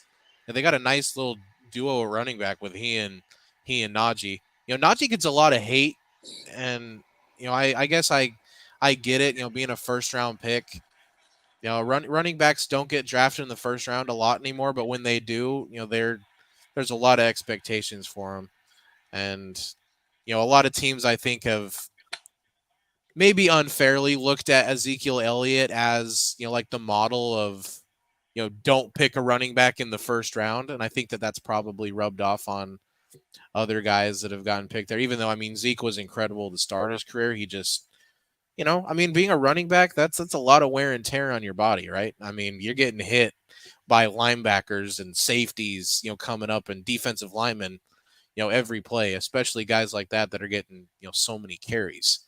right. Absolutely. I think and that goes to kind of what you're saying though. I think it's important to kind of have like that 1-2 punch Yeah, just to kind of take off the load. And that's what's been crazy about Derek is him being able to kind of he's obviously there's like he's kind of like he's had some good number two backs behind him, yeah, but he's kind of just been that show there for a really long time for him to be able exactly. to have his success and be healthy. And obviously he Yeah. had like a foot injury a year ago or so, but Mm-hmm. yeah, I think it's important to have that kind of like that 1-2 punch. And the Steelers they've got it with Najee and Jalen. And I think you guys got it too in Green Bay with Aaron Jones and AJ Yep. Dillon. Like I mean that's once you can get Aaron Jones healthy, man. I know that's I mean that's another part I think that a lot of people are forgetting is how important Aaron Jones is to your guys' offense. Not having him for a big part of the season is definitely going to affect your guys' ability on offense. So when you can get him back, that's obviously going to be a huge boost. I know I saw that he was still kind of limited in practice this week, but hopefully you guys can get him back really soon because I mean he's such an underrated back. He does so much for you guys. Even when Aaron Rodgers was there, he could turn in hand to whenever they were struggling or whatever, turn a hand and to Aaron Jones or use him as a receiver. He's just such a weapon for you guys. Yeah, he is. He's a dog, man. And Yeah, so to be able to have him on our team along with AJ, like with that 1-2 punch, when they're both out there and they're both functioning and both healthy at the same time, it's scary, but it's one of the I think one of the better running back duos across the league. for sure, man. I mean, And yeah, you got a bruiser AJ's a like that. dog too, man. Yeah, yeah, And like people sleep on him a lot. I think he's a really good running back, and I think we've seen glimpses of it since Aaron's kind of been hurt. I think he's been able to he's slowly getting his legs under him and kind of becoming that guy, and so be able to get both those guys back. yeah. It's gonna be great. Yeah, I remember seeing him in college at Boston College, AJ Dillon, and I was like, I thought he was a fullback. Like thought it was like a triple option fullback when I first saw like how big he was.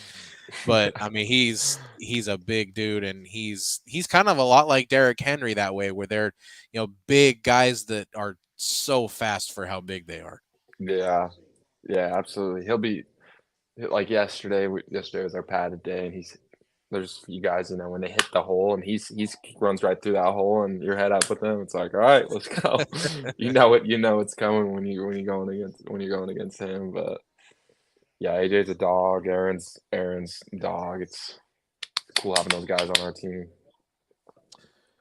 Well, Zan, I won't take too much more of your time, man. And I know that you got a busy schedule. I can't imagine what it's like being in meetings and practice and preparing to play an NFL game every week. I mean, I look at it as I can't even believe that I know somebody, let alone two people that are in the NFL and have a chance to be able to still talk to you. It's awesome that I was able to have this conversation. I did want to mention something though before I do let you go.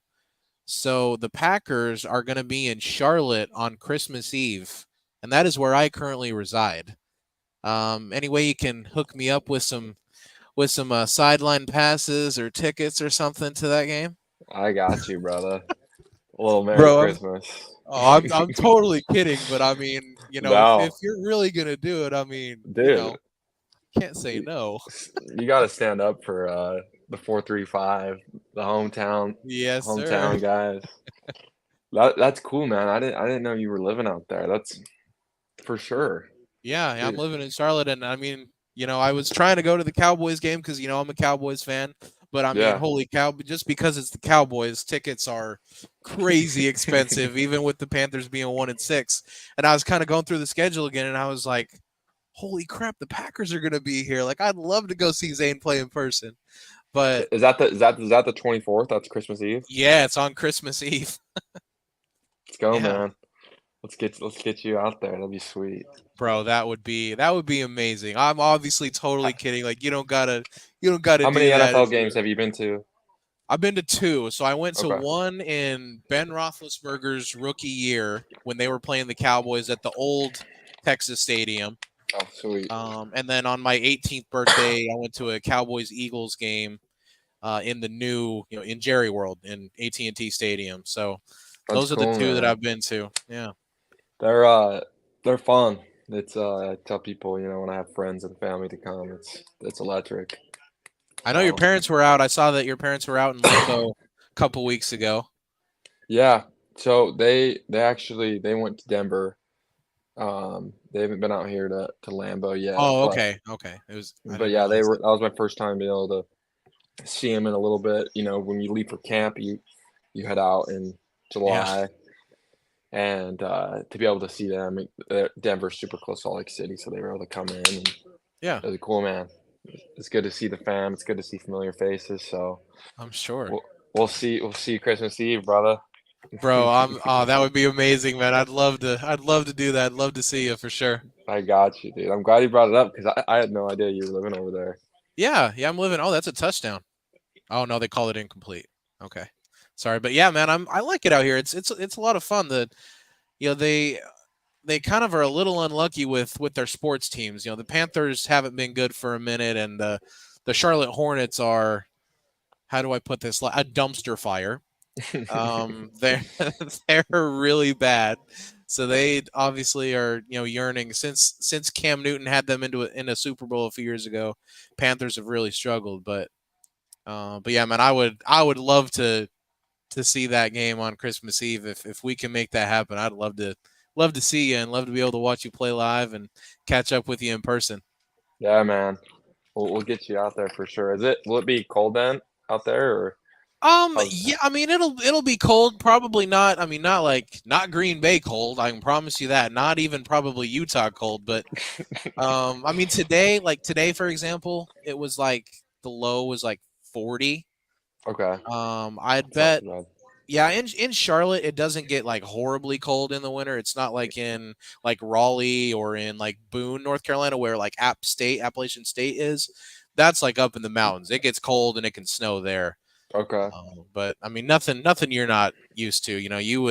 You'll probably not even think it's cold when you're when you're down here. I know. Shirts, wore shirts and shirts and shorts probably. Exactly. Well, man, thank you All so right, much man. for coming on. It was so fun to talk to you, and wish you well. Hopefully, we get to see you play this weekend, and stay healthy and know that you've got a fan here in Charlotte that's always rooting for you, man. My guy, you're the man. See, it's always good catching up, brother. All right, man. You have a good night. Okay, you too, man. We'll see Take you. care, bro. Bye bye. Zayne Anderson, ladies and gentlemen, one of the best guys in the NFL. Just a great kid, always has been. Awesome family. Like I said, I've known his family since for a long, long time. I helped coach his little brother in little league football. He's the same age as one of my brothers. But Zayne, Zayne just a total stud, man. He was obviously we went to high school together. I got to see him excel in high school.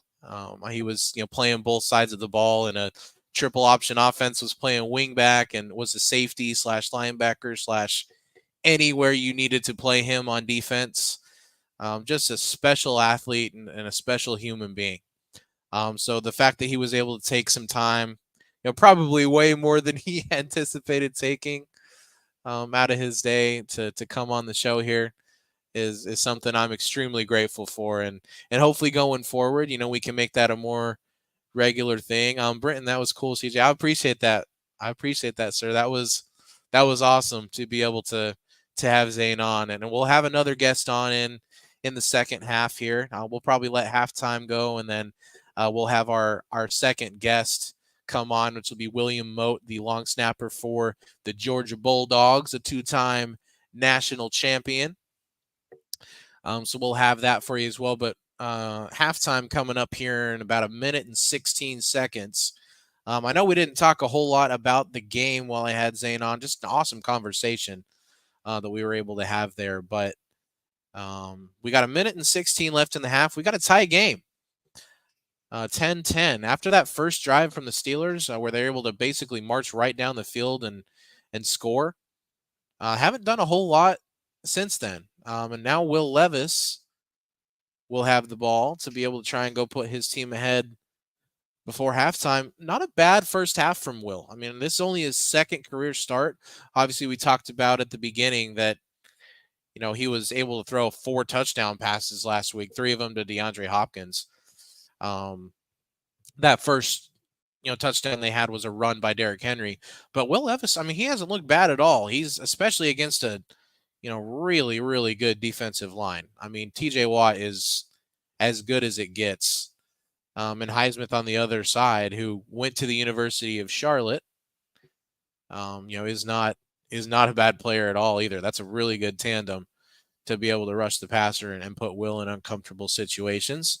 We're under a minute to go here in the first half. Levis is throwing, finds D-Hop in the middle of the field. That's a first down. Clock is running, but the Titans do have all 3 timeouts, so they'll go ahead and use that first one here.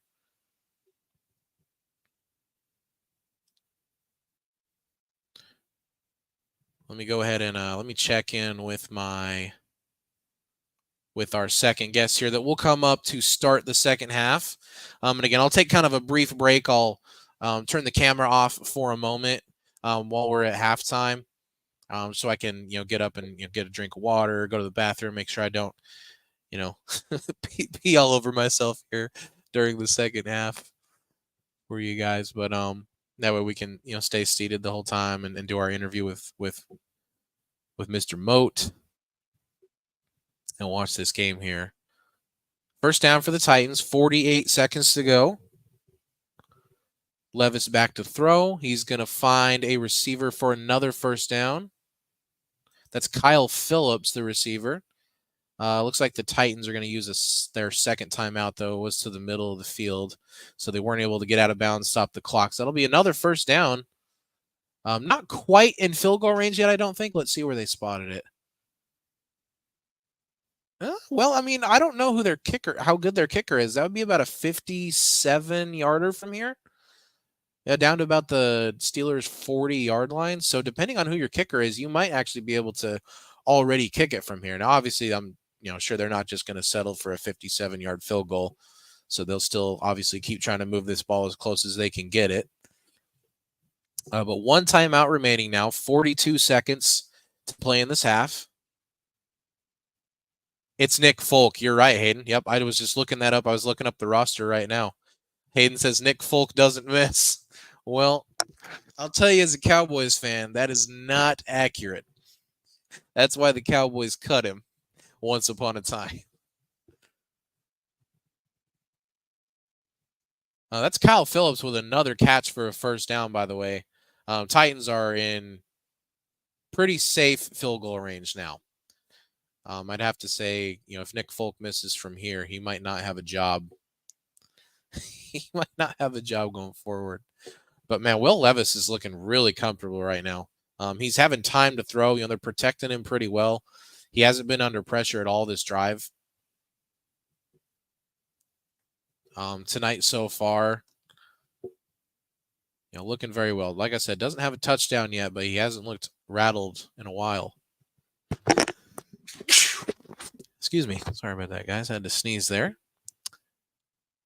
Throws towards the end zone for Hopkins there, incomplete. Not a bad guy to just throw it up to, though, man. DeAndre Hopkins he's an incredible receiver. But pretty good coverage out there. That's Joey Porter Jr. So if you guys are my age or older, or maybe even a little younger, you might remember Joey Porter, the linebacker on those Steeler defenses back in the mid 2000s that were just fantastic. Him, James Harrison, Troy Polamalu, Ryan Clark, those guys. Joey Porter has a son that is a corner that in the time he's gotten has been very, very good, and he locked up DeAndre Hopkins on that play. As Will Levis had a guy wide open on what probably would have been a touchdown.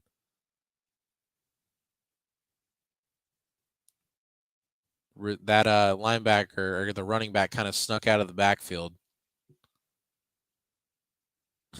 Vince says Tannehill has done more for the Titans on the sideline than in the last 3 years. Solid. That's funny, man. You're not wrong. I mean, him being on the sideline has not necessarily been a bad thing.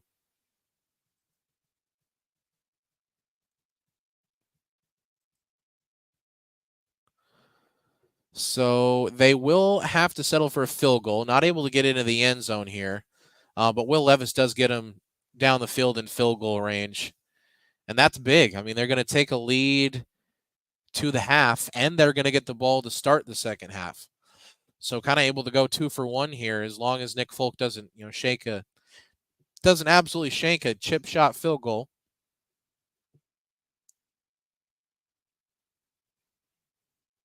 But yeah, 3 seconds to go in the half. Nick Folk will line up. It's going to be a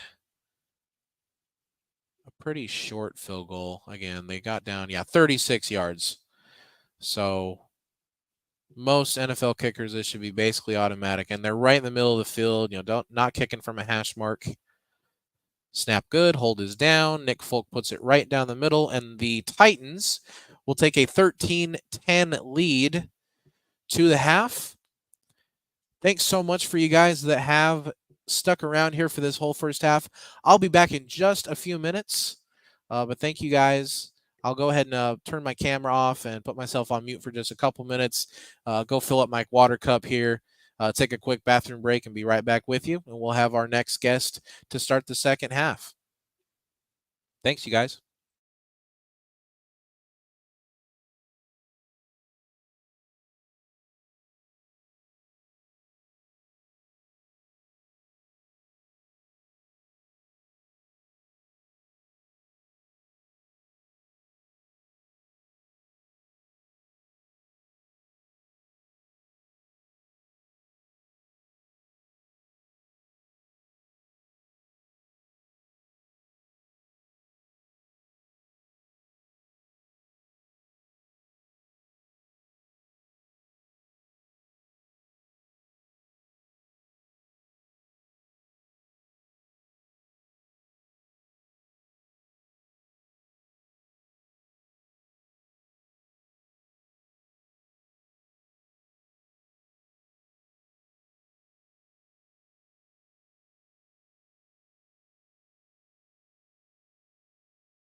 All right, everybody. Thank you so much for your patience there.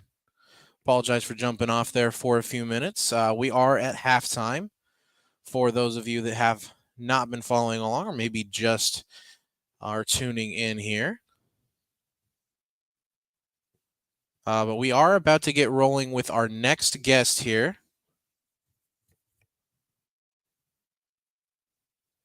Here in a 13-10 game. Titans with the lead here at halftime. Let me go ahead and just make sure we're all set to go.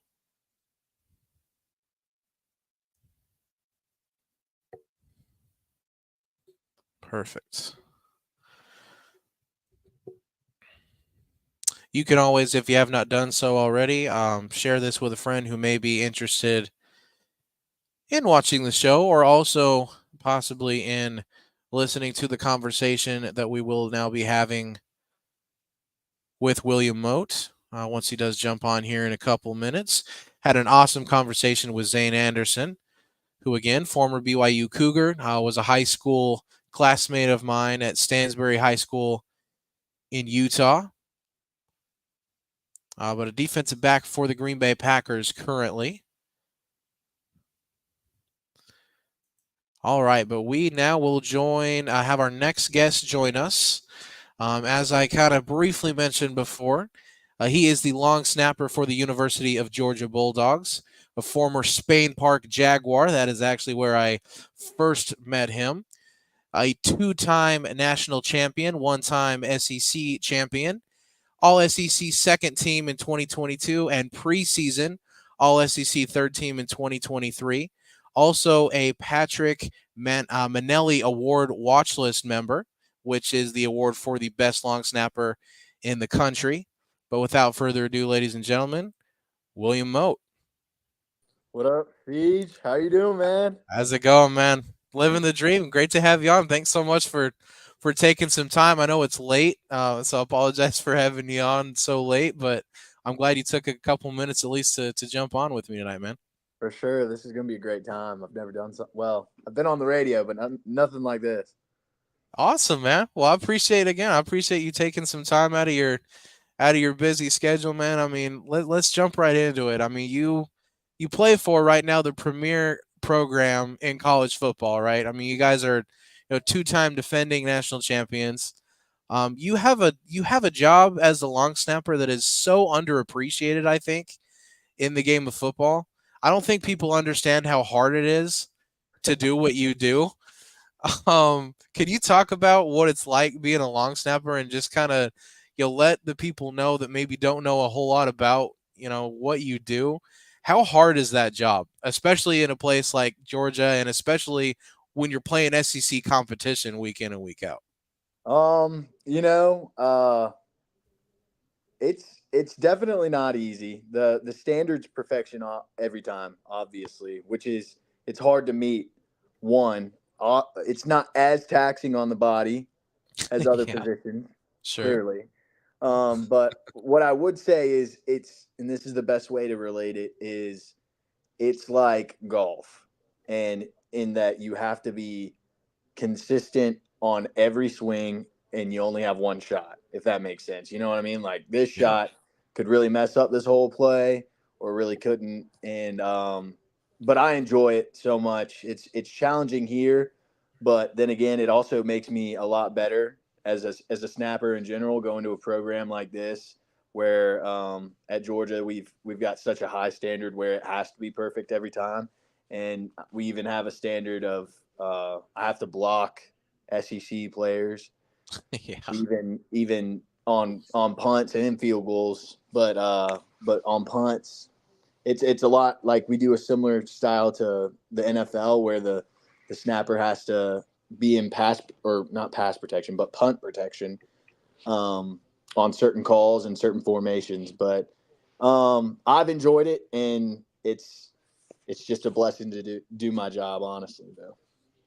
I bet, man. I mean, talking about playing, for a guy like Kirby Smart, right, who's at Alabama for a long time as a defensive coordinator, has so much success there, and then gets the job at Georgia, and seemingly makes a transition, to going from being a defensive coordinator at Alabama to being the head coach at Georgia, and gets you guys to the pinnacle of college football, what seemed like basically instantly. Talk about playing for a guy like that, and what's he like as a coach? How is he super? Obviously, he's demanding. I mean, he's wants you guys to win, but I mean, what's he like as a coach? What's he like as a human being? What's it like to be around him every day?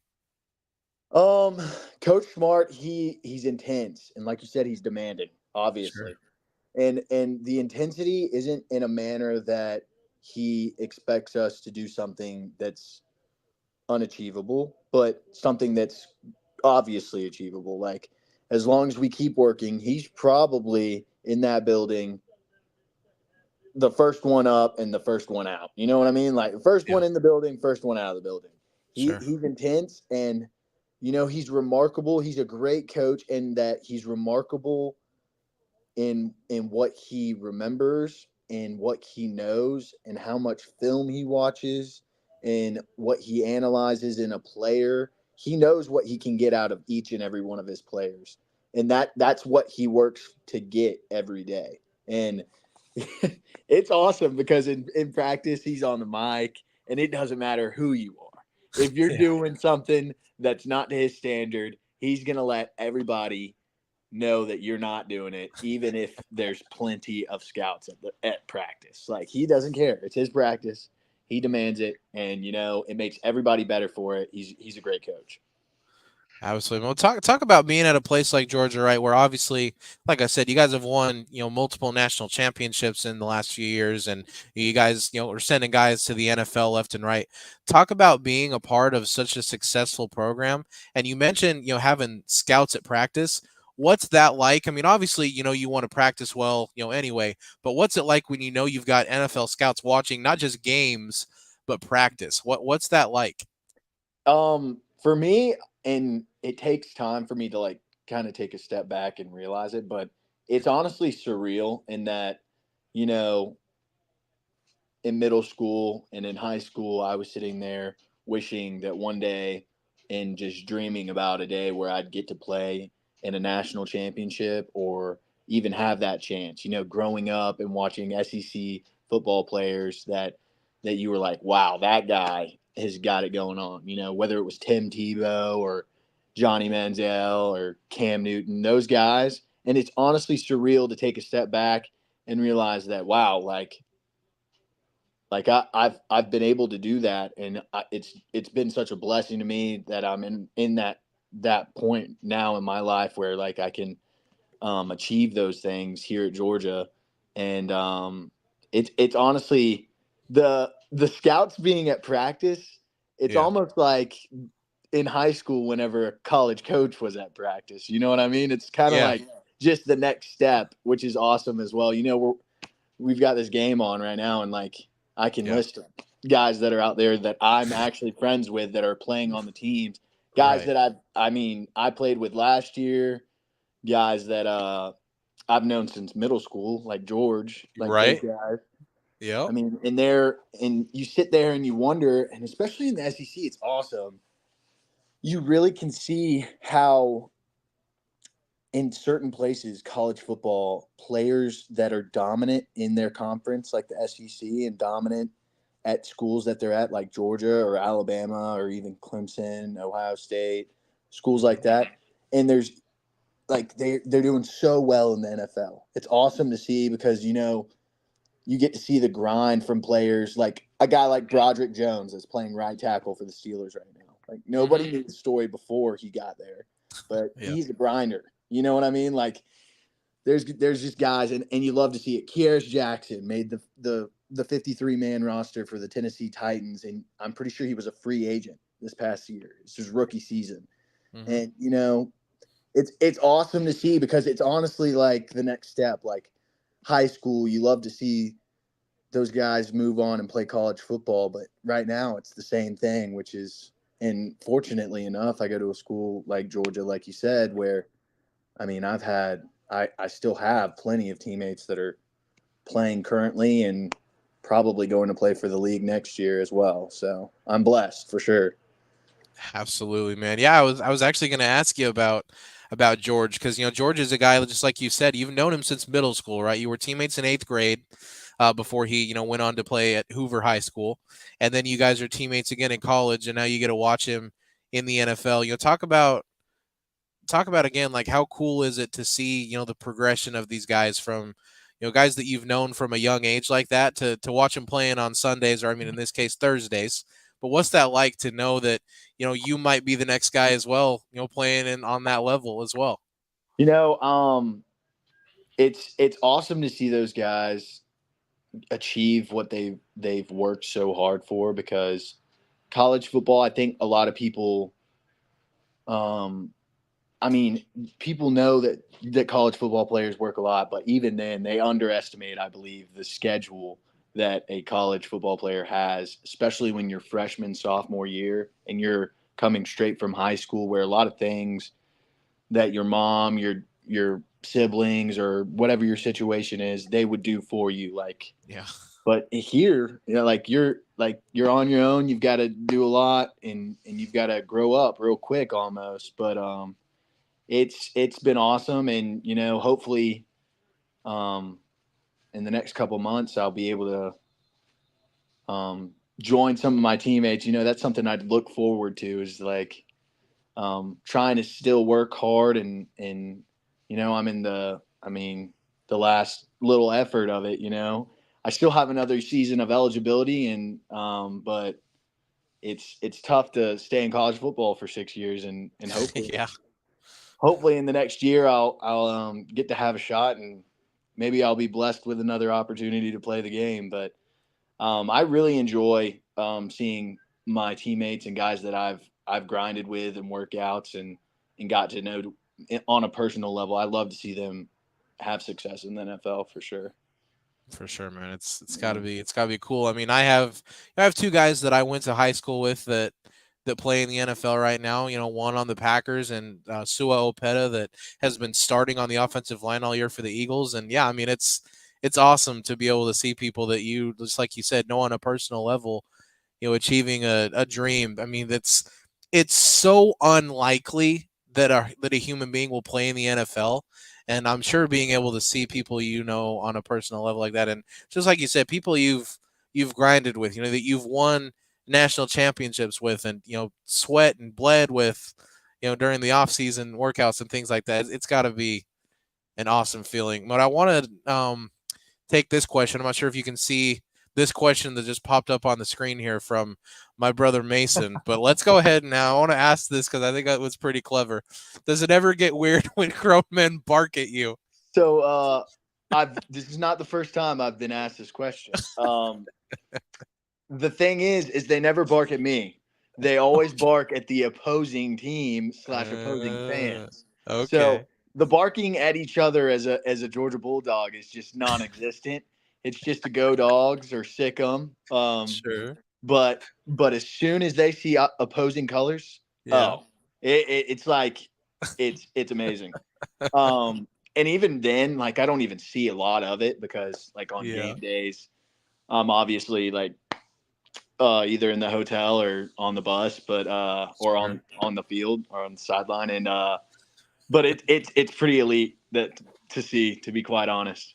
Like right here is Broderick Jones, rookie season, right tackle. Uh-huh. Yeah, that's big time, man.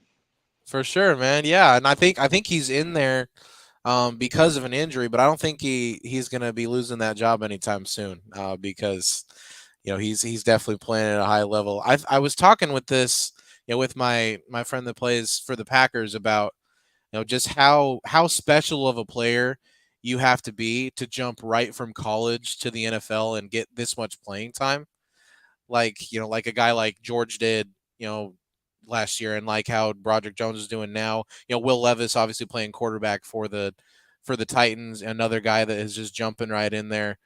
Um, so I mean, it is special to see guys jump right in from one level to the next. I wanted to ask you as well, Mote, about this game coming up on Saturday. So you guys have Missouri, right? And I think a lot of people, I think what the national narrative is about Missouri a lot of times is, why are these guys even in the SEC, or things like that. But I mean, they're a 7-1 football team. They've Oh yeah. they've had a really good season. I mean, they're got they're ranked 14th, I believe, in the first college football playoff poll. If I saw that right.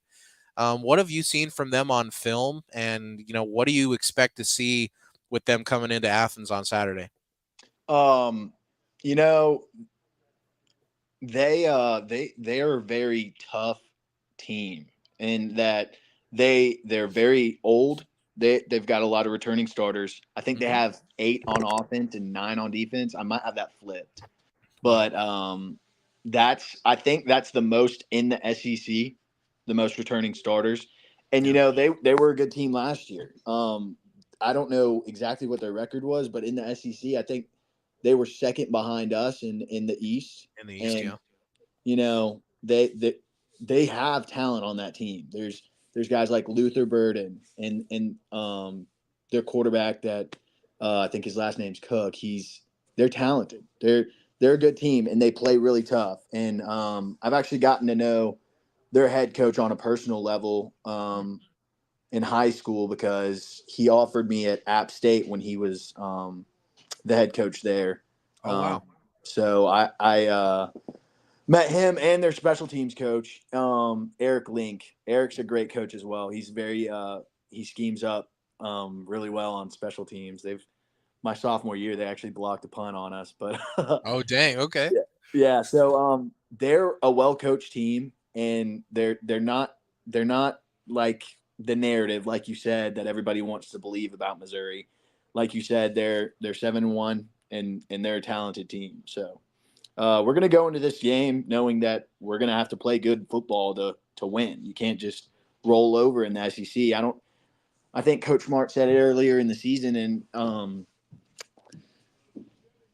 everybody in the SEC is talented. This is the most even playing field that it's been in a long time, and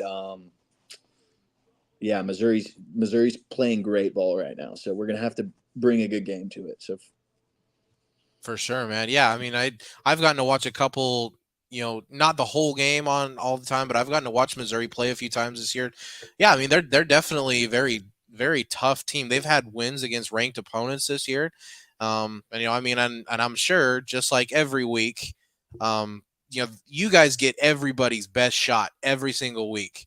That's the one thing about being the defending national champions is you've got a target on your back every single week. Everybody knows that they've got to bring their A game, and they do. What is that like, I guess, as a team, knowing that you guys cannot have like a let up week where you don't come out with energy, or you guys dig yourselves a hole early, because you're gonna get everybody's A game every week. What's that like, and kind of how do you keep focused and know that on in every single week that's what it's got to be? You guys cannot let up whatsoever. you know, our coaching staff does a great job of keeping our focus on what's important. Honestly, like I said before, Coach Smart, he always keeps our attention, and even in meetings, he'll wake guys up. Nope, yep, back to it. Nope, you're not paying attention. He'll call guys just random, say their name random, so they wake up or something like that, or they're locked in. But Yeah. It's great in that Coach Smart gives us a confidence that we work on even preseason, where we are working every day with intention and harder than anybody else. And we do that to have that confidence. And at the same time, he tells us, he says, look, guys, they're going to give us their best shot. So when things don't go our way, know that they're playing their best ball and we're Right. not. So it's different sort of confidence. A lot of people, and I've had this conversation with other people. Um, when a team has success and they learn how to have success, there's Hmm. a difference between being successful and learning how to be successful. In that, it's harder to have a team that's younger. And like I said, this team's older. Like they have a lot of older players and they've Right. played a lot of football.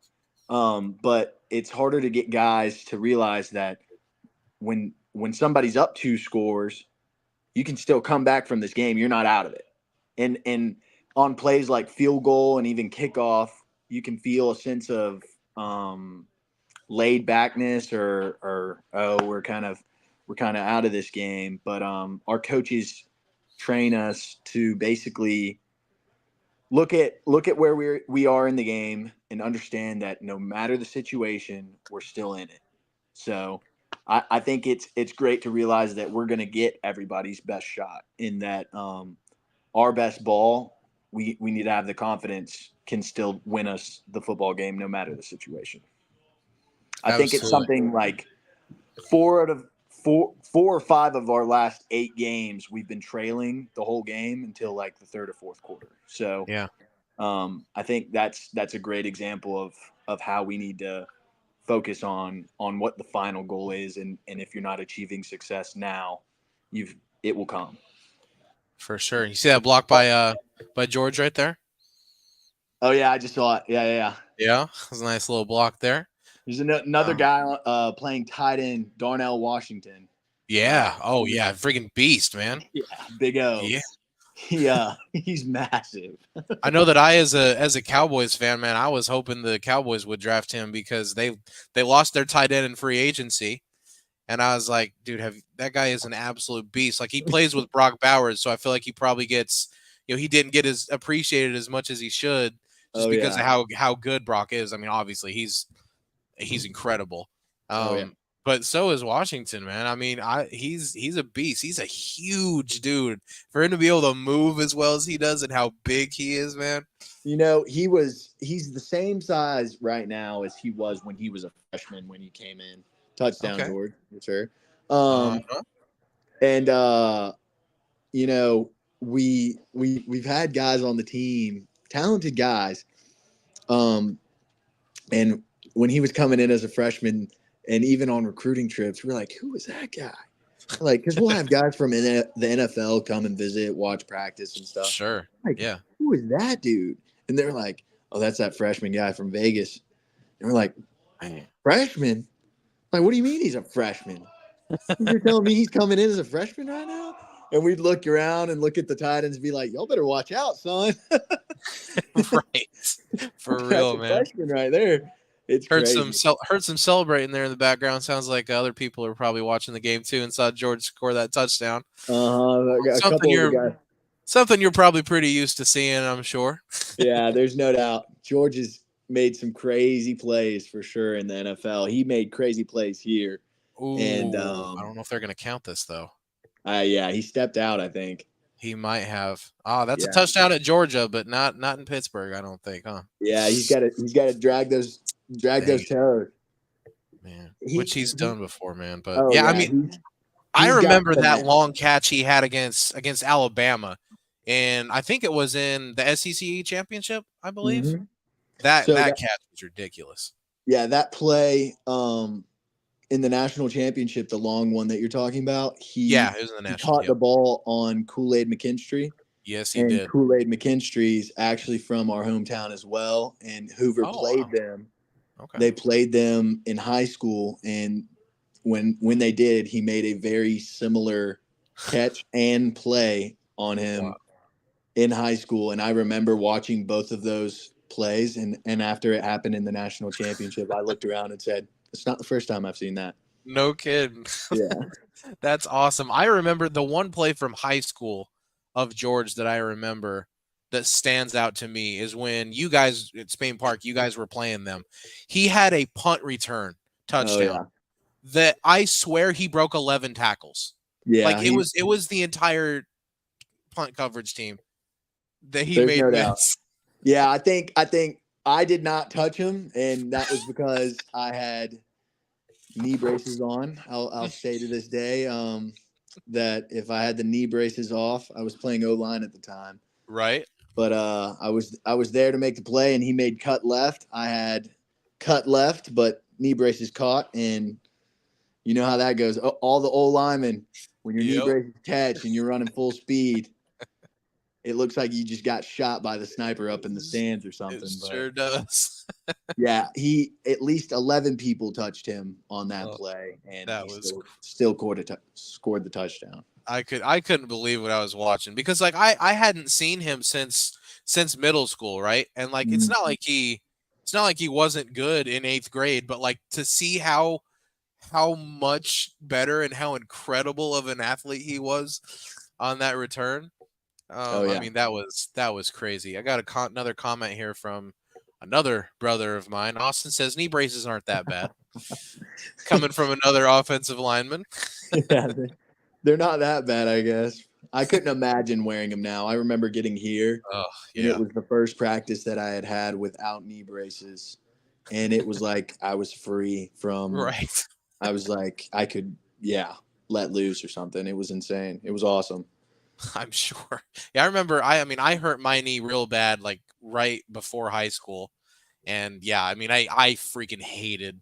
I only Mm. had to wear it on one leg, but I hated that thing so bad. You just feel so constricted that you can't move exactly how you want to. So I can't even imagine having both of those things on and having to wear them. Because was it a rule in high school that if you played line, did you have to wear them? I'm not sure exactly. I know. I mean, obviously, 7A Alabama. Yeah, You probably need them, you and probably should. Yeah, true. yeah. But I think it was a team rule, and Oh, okay. obviously not every team. I don't think every team could even afford Right. all of like Yeah. knee braces for 5 or more people. These things But aren't cheap. That's for sure. yeah, they're definitely not, especially to get them fitted. But Sure. I'm not. It was a team rule because they wouldn't let me not wear them. I remember that. Gotcha. Okay. Okay. Well, I will say this about you playing offensive line in high school. If we could have cloned you a couple times, one of my brothers would probably have less brain injuries at this point in his life from some of the hits he took. That's for sure. Yeah, Um, I enjoyed O line. It's honestly taught me a lot about blocking in yeah, college. To be quite honest, it really has, and it's really helped me a lot. I bet it has, man. It's just like you said, there are definitely times where you have to block more on, whatever type of, if they're trying to come block the punt or, going full coverage. It's a completely different job as a long snapper, I'm sure. And like you said, it's SEC athletes that are Yeah, coming through trying to block kicks. It's not yeah. just, It's not their you know, scout team. exactly. It, So you it's got it, 4 it's and 5 probably one of stars. their starting linebackers, Exactly. which is not exactly the most fun thing either. Exactly. Well, we were talking. My friend and I that plays in the NFL, he played at BYU in college, and he was telling me they played an away game, in Tennessee, and so we kind of started talking a little bit about SEC, you know, environments and things like that. Besides, Sanford Stadium, which is an awesome atmosphere. I've never been, but just watching it on TV, I know it's incredible. What is the toughest place that you've ever had to play, whether it's in the SEC or if it's an out of conference game? What's the toughest place you've ever had to play? Um, you know, I would say the toughest place, and my first season was COVID, so there was a lot less Yeah, people in the stands. true. So if I would say Neyland Stadium Mm-hmm. for sure, in that it holds so many people. Yeah. And another thing is if you Ooh. play them late in the season, it's usually kind of cold there, either in the Yeah. morning or at night. Sure. That and then it is very loud at Neyland, and their stadium's really cool. But I would Yeah. say that or Auburn. Auburn's very Jordan similar. Hare. Yep. Jordan Hare, yeah, their crowd's always great, and Yeah, it is. they bring the noise for sure. But honestly, if I was to say the most, not violent, that's not what I'm looking for, but aggressive, the most Hostile. aggressive, hostile fan base that I've been around was Alabama in 2020. And I it was bet. during COVID, and the Yeah. only place that looked like it was during COVID was the stadium, but everywhere else there were no masks. Right. When we were rolling in, there were thousands of people on the streets because they couldn't be in the stadium or in buildings really. Yeah. And another thing is there were a million birds. Did you see that? George Pickens just got off the bench and caught one I did handed in see. the air. I did see that. Yeah. Got it. Yeah. So, but there were there were a million birds in the air as well as we were rolling in, and Really? even during COVID, it still sounded pretty loud there. So Yeah. I'm sure they'll have a lot of fun playing them next year Yeah. at Tuscaloosa, Yeah. but And Brand Denny. Yeah. for sure. For sure. I mean, I've the only SEC stadiums that I've ever been to are Jordan Hare and Bryant Denny in Alabama and Auburn. So, and I didn't get to go into Auburn. I went to an Iron Bowl and I was tailgating and then watched the game from outside because I didn't have a ticket. But I mean, especially when it's Georgia Auburn, I mean, there are some crazy things that happen in that stadium, There's no doubt. especially in big games like those plays over the years. That one, what was it was The Georgia and Miracle and Auburn. Jordan Yeah, Hare. like the miracle. Yeah, that tipped pass touchdown. Yeah. Like, I mean, So just I grew crazy. up an Auburn fan Right. Your dad because played at Auburn, right? my dad did play at Auburn, Yeah. and Yeah. he did the same thing. He was a long snapper at Auburn, and Cool. I'm very aware of the big games that they played there. But I Yeah. also love going there, and I'm 5-0 against Auburn, so Hey, there um, you go. That's a nice brag right there. The Deep South oldest rivalry, and you're 5-0 against yeah, Auburn. it's no That, doubt. that's a great thing to have on your resume. Be able to brag about that one forever to family and friends and everything, right? Yeah, no doubt. And a lot of what I do now, like playing the sport, has to do with what my dad did do. Honestly, Yeah. my dad, he's helped me through my whole career, and I actually changed my number this past season to his number Hmm.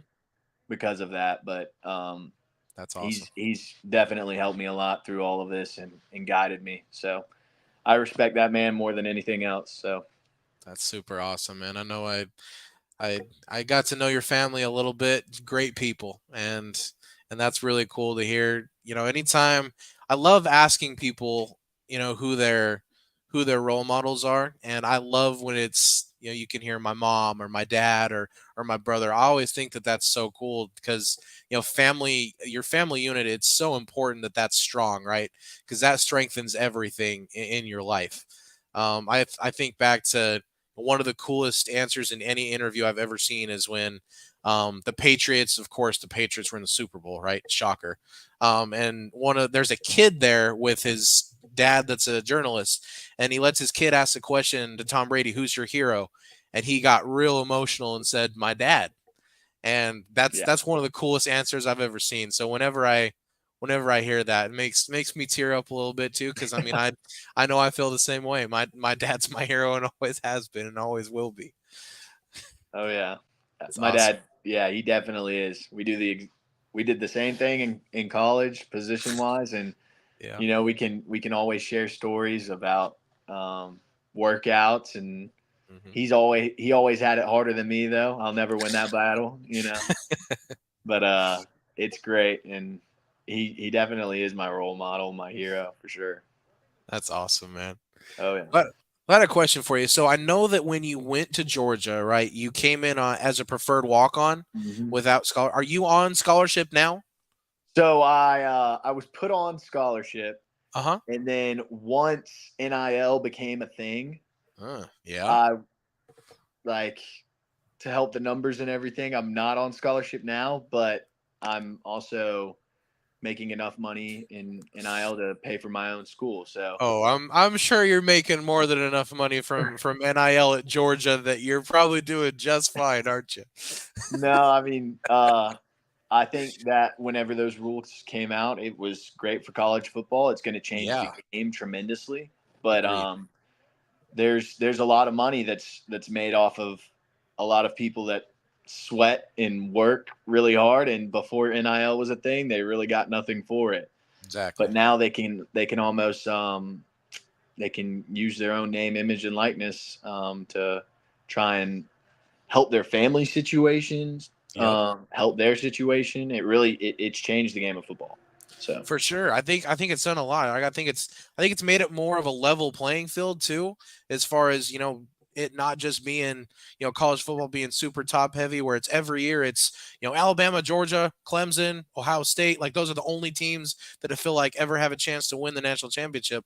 I feel like it's obviously the cream is still rising to the top, clearly, but it's leveled the playing field. And I think another cool thing about it, like you said, guys being able to help their families and help themselves financially. Think of a guy like Michael Penix Jr. that plays quarterback at Washington right now, having an incredible season, obviously. But he had a chance to leave at the end of last year and decided to stay. One, because he wanted to obviously stay with his teammates and make another run at it, but because he was going to make more money at Washington than he would have gotten drafted in the mid rounds of the NFL because of NIL. Oh So yeah. I think that's something that's really cool as well for college athletes. Yeah, it's wild right now. I think some rules are going to have to change, Sure. such as like a salary cap or something like that. Yeah. Because there's obviously schools with more money than other schools, Of course. and I mean, you've got to be very strategic nowadays in what kind of player. I've had this discussion with coaches and players. I'm like, look, I love everything with NIL, but I would rather have somebody that's going to come in and grind. Like you don't want to hand everything to somebody that you don't know is going to work hard for not even just the team, but for the sake of the university. Yeah. But it's I still think that it's great that they changed that rule though, because it needed some change for sure. Oh yeah, and I think one cool thing it brought back was we're going to finally get another NCAA football game. Oh yeah. After 11 years of having to play my PS3 and find a roster that somebody took months creating with current players, having to play NCAA 14 on the PS3. But I mean, that's one thing that's really cool. Yeah, that's another thing, and I'll live by this, but they definitely need to come out on NCAA or Madden. They need to make the long snapper a position, because right now it's just a tight end. I mean, think about the players you could buy. Yeah. The long snappers, they need to make the snap like a gauge that they have on kickoff and field goal. That would be awesome. Wouldn't it? Come on now. Yeah. People need to start like buying the higher rated, the Pro Bowler, there's rookies. Right now they're just the third string tight end, I believe, which is just crazy, Yep. I've got friends that are snappers in the NFL, and it's their overall ratings like 56, and I would debate say that like they should be at least a 60. That guy's a pretty good athlete. There's punters. One of my good buddies for the Raiders, it says his hands are like a 44. I disagree with that. He's a holder. He's got to catch balls every field goal. You gotta have good hands. Exactly. Good hands. You got to have good hands. So, I'm kind of joking at the same time, but I think that would be awesome at the same time, but it's kind of funny. That would be cool. I mean, it would certainly, if their goal every year is to make the game, more realistic or whatever. I mean, having to get the snap right, it shouldn't just be that the snap is perfect. So I mean, I think that would be the awesome. Snap is. Have you ever seen a bad snap on Madden? No, I haven't. I haven't either. That's all I'm saying. I have seen bad snaps in the NFL though, and it does change games. It completely does. Let's call EA. Let's make this happen. Yeah, we need to call EA or something. Let's do it. NCAA should be the first game to do that, and boom. Then we got the whole thing on it. Exactly. Well, Mo, let me ask you kind of, you mentioned you have, friends in the NFL that are snappers. What I've read and what I've heard, and obviously this isn't from, personal experience like you have, is that in order to be a long snapper in the NFL, those guys usually last a long time in the league if they're good at what they do, because like you said, it's not as taxing on your body. That position isn't something that is usually going to take a huge toll physically, because you're not, normally taking huge impacts, on a consistent basis. So a lot of those guys snap in the league for, 15, sometimes close to 20 years. So a lot of times what I've heard and what I've read is that in order to break into the league is you got to wait for one of those guys to retire or, Mhm. something like that. What's it like, I guess, what's your outlook like, getting onto a roster knowing that a lot of those guys are, established and have been with the teams that they're with for a really long time?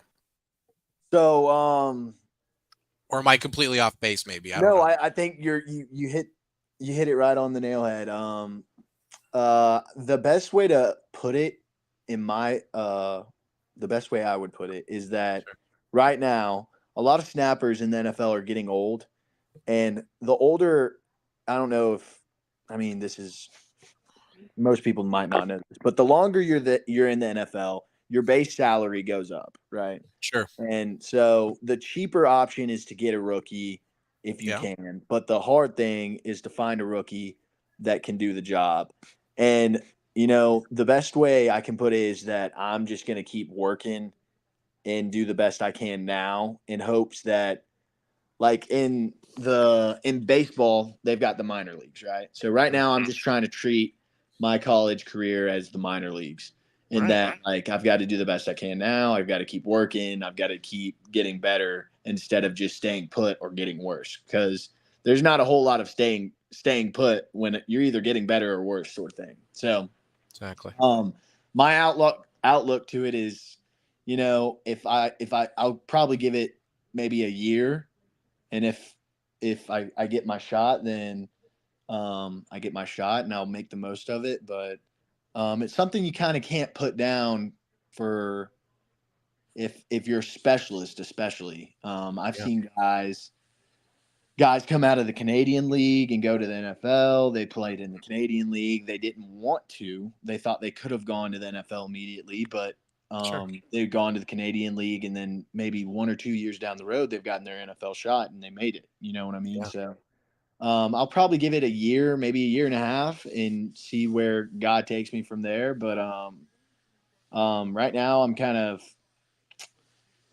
trying to understand and get to know agents a little better, and obviously that can help you. A Sure. lot of agents will reach out to players and stuff, so trying to understand that whole playing field as well, because that can play a role into it. And I'm really confident in my shot because of where I've worked. Like we said earlier, like, the University of Georgia is a great place to try and have a good college career. And if you do have a good college career, it's a good place to set you up for the future in the NFL. But I'd say so. I'd yeah, say so. so I'm confident, and I just got to keep working. So it's the grind, and if you want to achieve your goals, that's it's there's no easy way through it. There's only 32 long snappers in the NFL, and there's about 100 other snappers that are trying to get there at the same time you are. So Exactly. Well, I will say this. I know selfishly as a Cowboys fan, we had our long snapper that was with the Cowboys forever. He retired, I think it was either last year or the year before. So I don't know who, I honestly couldn't tell you who snaps for us now, but I think he could probably do just as good of a job as he's done. So selfishly, as a Cowboys fan, I'd say I'd love to see you with a star on your helmet. yeah, the Cowboys were scouting the special teams field the other day. Really? Hey, Um, that'd be freaking awesome, man. yeah, my brother, he actually moved to Texas and just had a kid. My oldest brother. Cool. He lived in Germany, and he's in the Air Force. But he Awesome. literally last week had his first kid in Texas. So I Cool. wouldn't be mad at all about moving to Texas. Could be Yeah, closer to them and stuff. So for sure. but whatever role is out there for me next year, hopefully I can step in and start working. Absolutely. No, that'd be awesome, man. I didn't see this question or this comment, I guess, from all three of my brothers chiming in during our conversation tonight. I appreciate you guys. Hayden's girlfriend goes to Tennessee, so he's been Okay. to Neyland. He's been to Neyland quite a few times already this year, and he says Neyland doesn't compare to any other SEC stadium he's ever been to. He's been both to Bryant Denny and Jordan Hare, so he agrees with you that is probably the loudest and the the coolest environment that he's ever been to. Something I would say though is on the field, I'm just like from the field, you've got to kind of gauge how loud it is. Obviously, NFL stadiums, they don't hold near as well. Some of them hold. Most of them don't, though. You're Yeah, right. but Yeah. they don't hold near as many people as college football stadiums do. And Yep. Neyland is actually super steep. And I don't know, sometimes just the way the stadium's built will affect the way how and how loud Yeah. the stadium really is, to be quite honest. Yeah. I bet the sound travels. I mean, and I know like you guys don't ever have to play Florida at the Swamp. I know that that's a place that because you guys always play in Jacksonville, but I've heard that the Swamp is kind of the same way where it's steep and also the fans are like right on top of you because they're Mhm. the stands are so close to the sideline there that makes it really loud too. Oh yeah. But Another a place that I have not gotten to play yet, and I won't get to play probably is LSU. Death Valley, yeah, I've heard Death Valley is crazy loud, and not yeah, just crazy. It's just a crazy fan base at the same place. Like, yeah. I mean, same way. It's a crazy fan base, but we've gotten to play them a couple times. It's been fun. I remember 2019 in the SEC championship, and Yeah. that was a show. That was a crazy game. Like, that was the best. I mean, that was one of the most talented teams I've ever seen in my life. Bro, Most, that team was ridiculous. yeah, most impressive quarterback I've ever seen in person play. Yeah, I mean dude, he is all that and a bag of chips. I mean, I remember obviously, rooting for Alabama, and I mean, even Bama had just no freaking shot against that team, bro. Joe Burrow, I mean, think about it. He had both Jamar Chase and Justin Jefferson to throw the ball to. Clyde Edwards-Helaire was the running back. I mean, holy cow, that team was just so stacked. They had Devin White on defense. They had Yep. Elias Ricks. They had, or did they have Elias Ricks? I don't They know had if they did it. They did Delpit. have Delpit. Yep. Who else? They had no, they didn't have him there. Linebacker that plays for the Cowboys. He was number 14 in college. I can't think of his last name is Cox, I think. Maybe. Their O He was, line was really good that year too.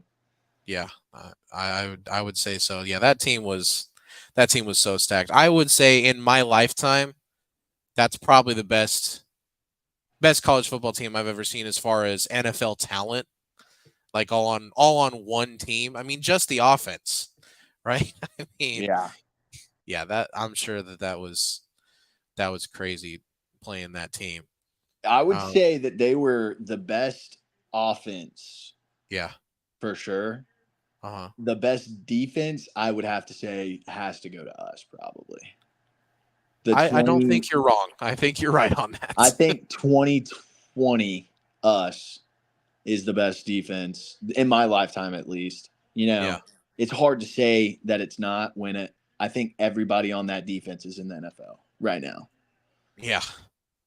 And I mean that in every regard. Like I seriously think that even some of our twos are in the NFL from that team.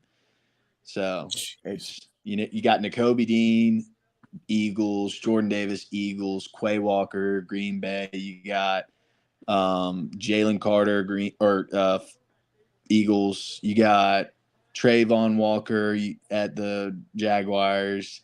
DK, Darion Kendricks at the Rams. You got Keely Ringo at the Eagles. You got Lewis Cine for the pretty Vikings. much the whole Eagles defense is just Georgia players. Yeah. So You got Lewis Cine with the Vikings. You got Monty Rice with the Titans. I mean, it just keeps going on and on. It's wild. So Levis is out here slinging it tonight, man. I know that y'all played. I mean, you guys are in the SEC East with them, so you guys played Kentucky last year, right? When he was there. He's been there the past 2 or 3 years, I want to say. I I know know for he the past started at two. Penn. Yeah, I know he started at Penn State and then he transferred to Kentucky. I think he w- started the last 2 years. we played him last year and the year before. Yeah. So he's a great athlete and very talented. You know, I didn't exactly expect him to come this early, you Me know? neither. Me I neither. really didn't.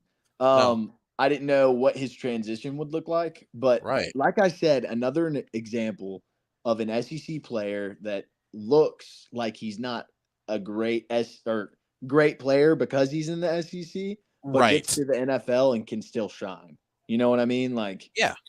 the SEC, I truly believe is the best conference in college football right now. Yes. I mean, there's definitely that it's I know hard. Like people get mad at that, they but I do. mean, how can you not think that? If you I don't. Yeah. consistently watch SEC football, there's no comparison. And I think it's weird because I feel like this year a lot of the national narrative has been that the SEC is down for Yeah. some reason, which I mean, I don't see that. Yeah. Maybe I'm biased obviously because I'm, an I think the SEC football SEC fan, is but just even more of an even playing field right now. I Like, do too. I think that's what it is I just don't think it's so. I mean, there obviously are still the top teams, but I don't think it's as top heavy as it has been in the past. I think, like we were talking about NIL, I mean, that really has leveled the playing field. I think we've seen it in the Pac-12 is the same way too, right? The Pac-12 is just as good as it has been in, ever that I can remember, and same with the SEC. yeah. And I think another thing that people also are forgetting about is the transfer portal rules. Yes, that too. And so the transfer portal, you can plug and play now. It's like the NFL. It's more like the NFL in that you can use NIL to influence what your players are going to look like, what your roster is going to look like. And then another thing is you're not just trying to recruit high school kids. You've got, and people don't realize because there's hundreds, probably I would almost say probably thousands to tens of thousands of college players that come from D2, D1, smaller D1 schools, bigger D1 schools, Power 5, like I said. They enter themselves into the portal. There's a list of people that they can just go in there and they can probably just make an Excel spreadsheet that separates people that are 6'5" and under, 6'6" and up. Yep. And you know what I mean? Like Yeah. it's not that hard. Football is statistics at some point as well, just like baseball is. So Sure. like you need big men to move the ball. You know what I mean? People with Yeah. big men on their team win games. People with fast men on their team win games. You know what I mean? So Absolutely. You are right. Just want to, with those that are, I did see that we just had a few people join the live. We are here with Georgia Bulldog long snapper William Mote. We are following this Tennessee Pittsburgh game. Tennessee is leading 16-13 here in the fourth quarter of on this top, game. Um, and it's going to be fourth down. It looks like the Titans are going to have to punt here. So Ryan Stonehouse, he's a great punter. there you go. I was about to ask you what you knew about the Titans special teams. There you go. Ryan Stonehouse went to Colorado State. He's a great punter. I've met him. I met him once at a camp. I actually Nice. snapped from him before. He is, and he crushes the football. It's Yeah. he sends them far and high. Holy, I mean, look at this. He's got 2 punts tonight, and he's averaging 60 yards a punt. Yeah, And he's in Pittsburgh, which is at sea level, so it's not like he's got altitude to help him kick it farther. Yeah. So yeah, he's a great punter. I think he actually averaged the highest last year, highest hang time and distance last year. But he's a great phenomenal punter. I don't think people realize how big of a weapon it is to have a good punter like that. Oh yeah, because I mean, like, football is such a field position game, especially when you get low scoring games like this, where the offenses maybe aren't being as explosive as possible. When you can pin somebody back inside their own 10-yard line every time like that, I mean, it's a huge weapon to have, right? Oh yeah, it definitely is. Coach Smart, we go over this all the time when it's special teams, but Coach Smart, another thing is going back to how great of a coach he is. He's very statistical and looks at analytics, statistics. He tries to just make it easy for us to understand. Like pinning somebody inside the 10 is worth statistically about 3 points. So every Wow. time that you do that, you're gaining the advantage of 3 points over the other team, because when you pin them deep, the statistic, or the percentage of them scoring a touchdown, when you pin them inside the 10, I want to say is like 17% or something like that. It's less than 20%. Jeez. But as soon as it hits the 20-yard line or the 25-yard line, it goes up to like 45 or 40. So Wow. because every team obviously on kickoff, they start the drive on the 25-yard line. And Exactly. that's what they scheme up for. They scheme up for going for 75 yards, not 90 yards. You know what I mean? That's a big difference. It is. So Completely changes how you got to call a game. I mean, you don't want to put your quarterback, especially in a game like this, right? You got a young quarterback like Will Levis, and even Kenny Pickett is only in his second season. You don't want to put a young quarterback, in his own end zone, throwing a pass from his own end zone, forcing a pass and giving him great field position on an interception, or getting sacked in the end zone for a safety. So I mean, yeah, dude, exactly. Kirby's such a football genius, and I mean we've seen Nick Saban dominate for so many years, and to see a guy like Kirby be right on his coattail like that quickly after he becomes a head coach it's so impressive. Yeah. So I can't even imagine playing for him and being around him every day like you are. Yeah, he's a very impressive coach. He's great to be around and learn the game from, for sure. Yeah. He's very demanding, but my football IQ being Yeah. at Georgia has skyrocketed. And that's not to say that I could probably run an offense or run a defense. That's to say that I understand, like, the techniques people are trying to do, Yep. the statistics and analytics behind a game, and honestly, like, I mean, just like you've got to have your coaching staff around you to complete a whole team. You know Yeah. what I Of mean? So course. he's a huge puzzle piece to everything we do. Obviously, that's why he's the head coach. But um, it's been great to learn from him. I'm sure. So question, when you were getting recruited, right? Was Georgia, was it like, did they immediately stand out to you when you were getting recorded, or were recruited, or were there other schools that you were like really strongly considering when it came down to what your final decision was? So out of high school, my first scholarship offer was Samford in Birmingham, right? And Uh-huh. usually long snappers don't ever get scholarships, especially not full scholarships. Sure. So once that happened, I started getting I got mail from all over the place, and places that Yeah. me and my dad were just like, hey, we're just not gonna go there. Like, Yeah. obviously, like, I got places like Purdue, like, Yeah. I had USC from Southern Cal, Yeah. South Carolina, pretty much everywhere in the SEC had recruited me, but I had to decide before, because the way it works as a long snapper, you've got to travel to those places and basically prove that you're good enough. Sure. And me and my dad sat down, and we were basically like, look, we can't go everywhere in the Yeah. SEC, and we can't go to California. Like, I Right. don't even want to live in California, so why would I go to California? Don't blame you. But, like, yeah, exactly. Like, why would I? Yeah. Anyways, but the way it looked, like, after I got my first scholarship offer, and I actually saw one of my coaches from Samford last week, or one of the coaches I knew at Samford, Russ Calloway. Mhm. His dad was my dad's coach in college, but he's a Oh, coach at wow. he's a coach at Florida now. He's the tight ends coach. But Cool. after that, that happened the junior, or my summer before or after junior year, so before my senior year. After that, I had always been recruited by Auburn because my dad went there, and he Sure. knew, like, he had a bunch of coaches that were his old teammates that were coaches there while Gus Malzahn was. But so a key factor was the special teams coach that was at Georgia whenever I started getting really heavily recruited my junior and senior year, was at Auburn whenever I was younger. So he Oh, knew about okay. me, and he actually traveled from Auburn to Georgia, then to Mississippi State, and then to Georgia and Auburn, Georgia, and Mississippi State were the 3 schools that recruited me the hardest. There you go. So late into the whole recruiting process, I got a full scholarship to App State. So I had considered every SEC school, and there were a lot of SEC schools that tried to get on like my list like last minute.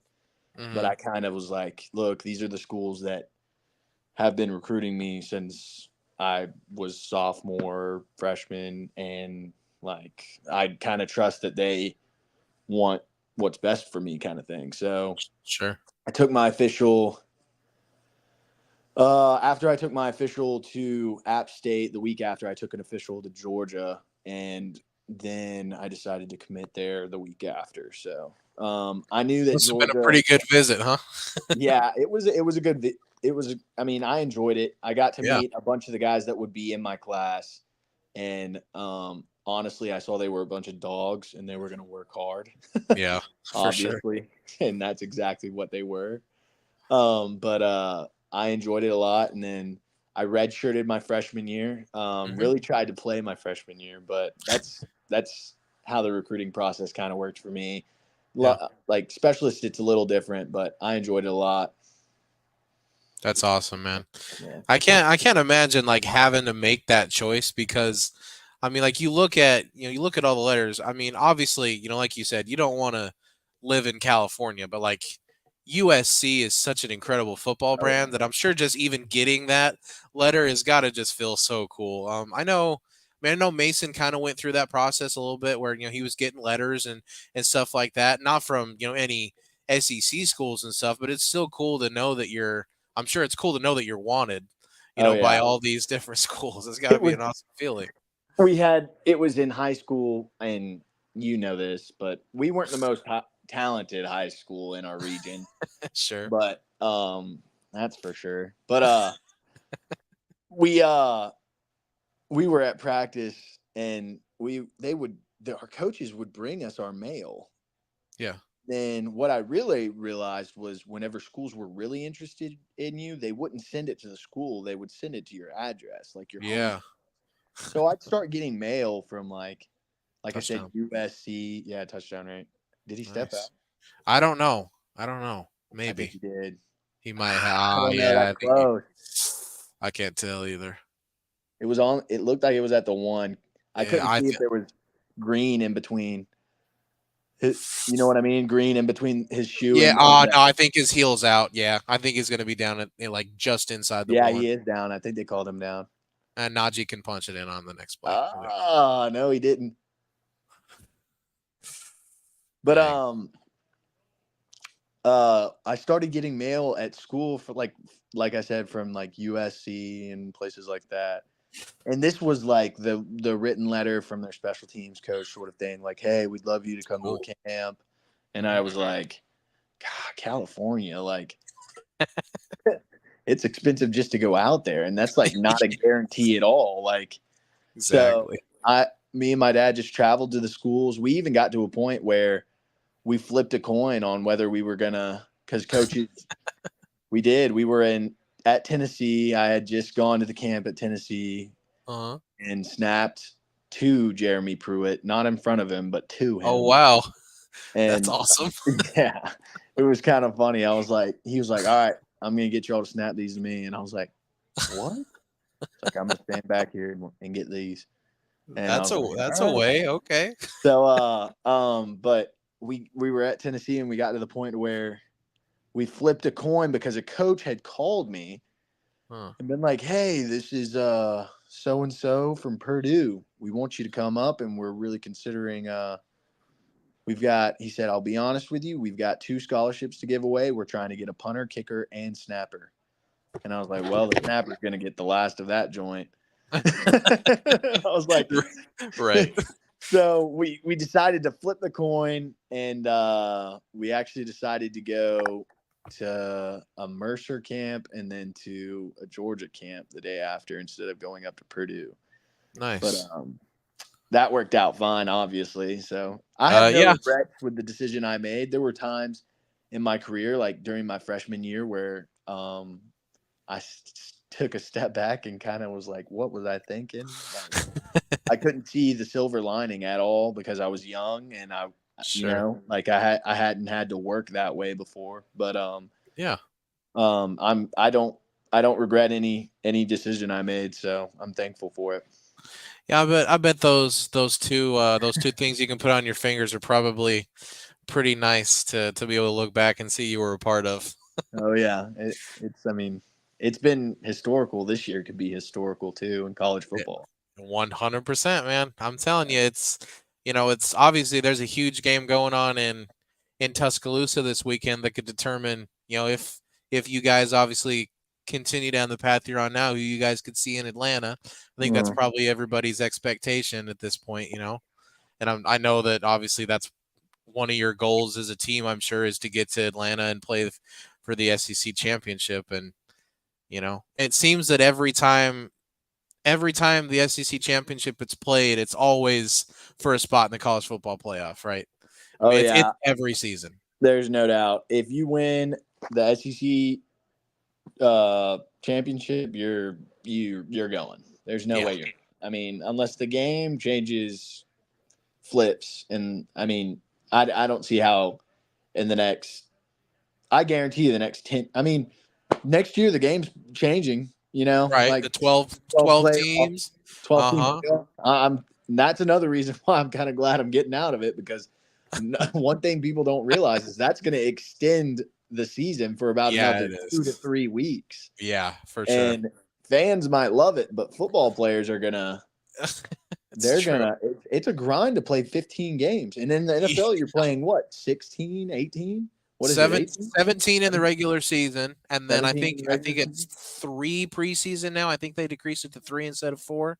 And then Yeah. obviously if you make the playoffs, even Yeah. more. So, So, I mean, that's really a grind. College football 15 games is a grind. 12 yeah, is, I mean, 12 is enough, really, but right. 15, and then people don't really understand that that's going to extend their season, not just lengthwise, but like games as well. So, I mean, Exactly. and with more games comes more injuries, and Yep. it's gonna change the game. It's gonna be interesting for sure. It will be. I know as a fan, like it's going to be exciting, especially as as a University of Utah fan, where it's like, there's been a couple times in the last couple of years where Utah's been like right there. Oh They've yeah, won the Pac-12 2 years in a row, but they've had one stupid loss in the regular season that ruined their whole chance to get into the playoffs. So that'll be cool from that standpoint, to be able to see other teams that in the past had no shot of getting in, being able to do that. But um, I completely agree from a player's perspective how it's going to be. It's going to be a challenge for sure. it will. All right, man. Well, I've took a lot of your time, so I'll let you go. But I appreciate you so much for taking some time to come on, and I hope we can do this again going forward.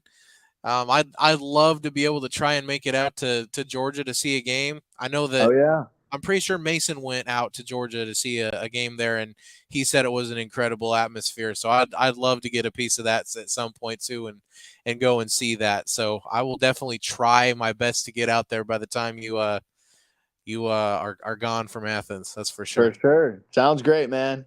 All right, man. Well, hey, All have right, such a good night. God bless, and thank you so much for coming on. For real, man. for sure. Thank you for having me. Of course. All Good night, right, man. bye Have a bye. good one. You too. William Mote, ladies and gentlemen. We've had two just top-notch people, not just football players, but two top-notch human beings on this stream tonight. I am so blessed for everybody that is tuned in to the show. This has been by far the most successful and most fun stream that I have had in the little time that I've had this channel.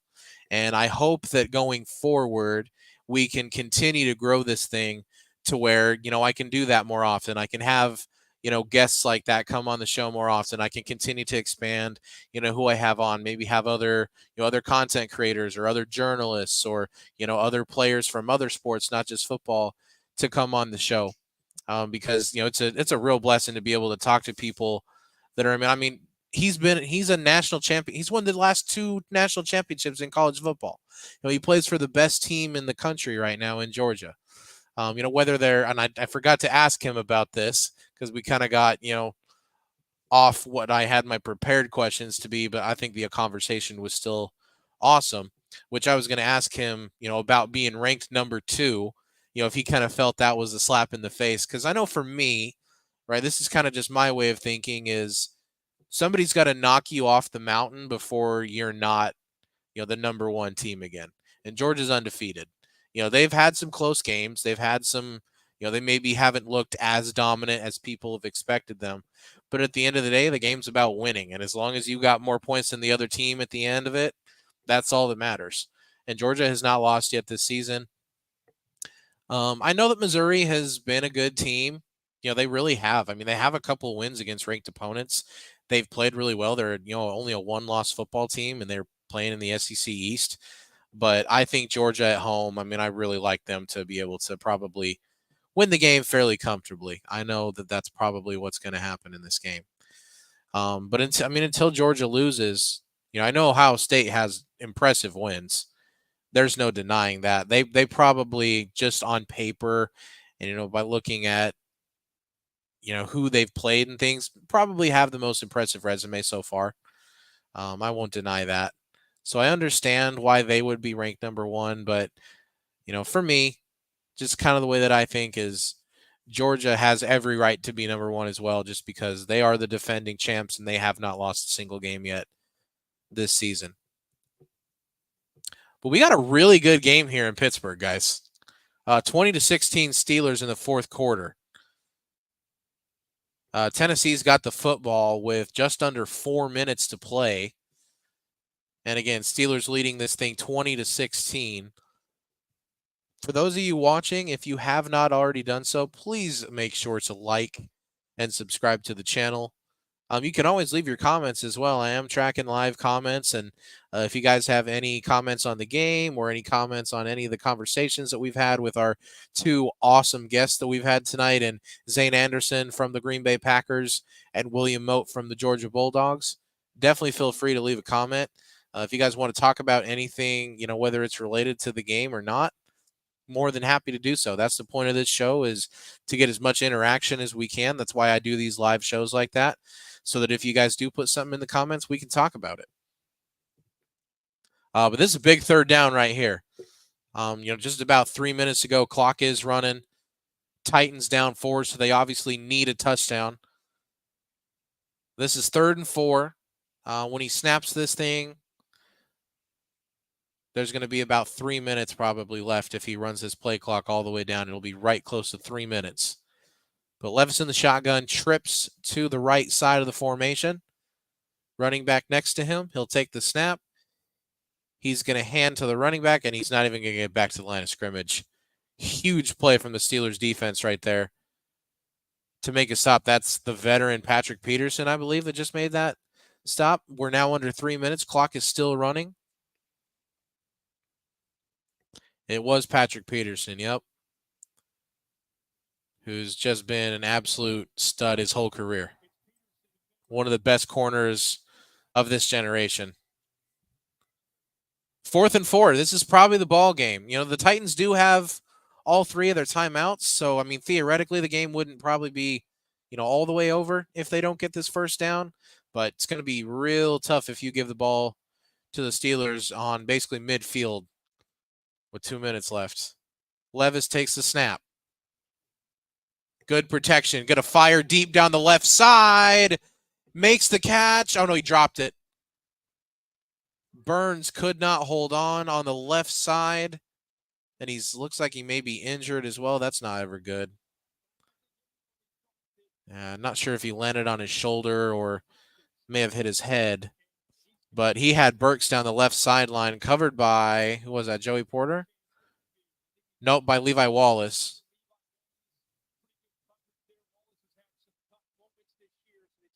Great coverage, though. Burks just couldn't hold on. Let's see. So DeAndre Hopkins was not open. They had him doubled. But, I mean, like I said, game isn't necessarily all the way over because you do have 3 timeouts and the 2-minute warning if you're the Titans. But, the Steelers do have the ball basically at midfield right here. So it's going to be an uphill battle for sure. You've got to stop the run. Most likely, I mean, I wouldn't expect them to throw it even on a 3rd and long. They'll probably just keep it on the ground, make the Titans use their timeouts.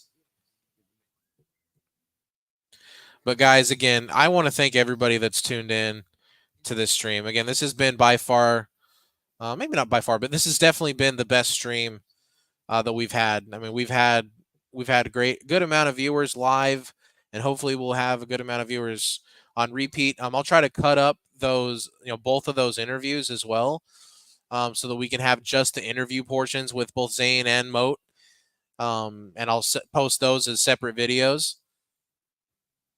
But this has been a great night. Great game. Like I said, it's been extremely competitive. We have a 4-point game. Steelers are covering right now. My prediction pregame was that they would win and cover the 3 points. So as of right now, I didn't put any money on the game, obviously, guys. Online sports betting is still not legal in the state of North Carolina. It will be in January, though. I'm very excited for that. That should be fun. Even if it's just like, doing a Super Bowl parlay and, like a $10 parlay or something, it'll be fun to be able to participate in something like that, and not just, looking at the lines for no reason, but because I actually have something riding on it. That'll be fun. Because obviously, as a fan, I still pay attention to those lines because, they are usually fairly accurate. Not always. I mean, obviously you still, will have games that are completely off of, what the spread is. But those spreads are usually fairly accurate, I'd say.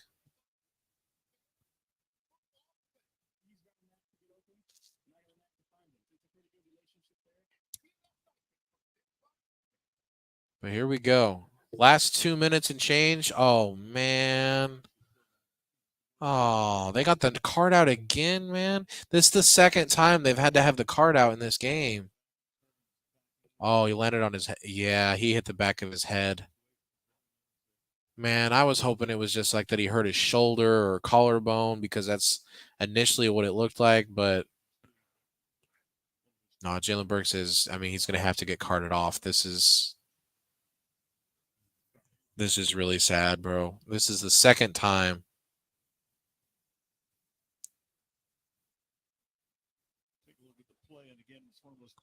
Yeah, they're going to show the replay. But, he hit his head really hard, kind of whiplashed. Yeah, that's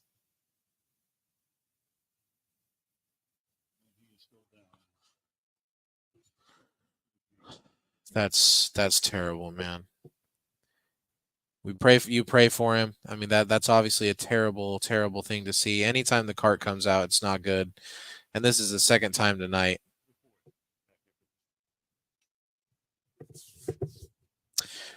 Gonna have to go to a commercial again, man. This is sad. Anytime you see the cart, it's just not fun.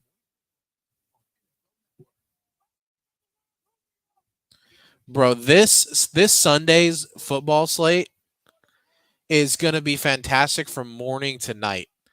You got the morning game in Germany is gonna be Dolphins Chiefs.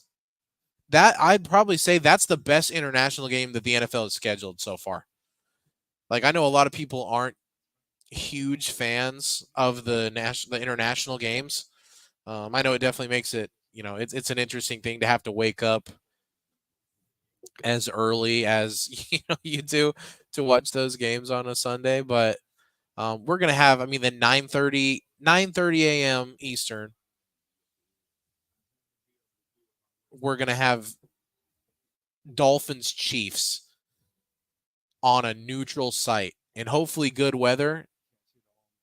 And if that's the case, hammer the over, because it's going to be a shootout, I think, if it's on a nice, hopefully a nice grass field, you would hope, because I know that players that have played in England this year have said how terrible that turf surface was. So I'd hope it's grass. I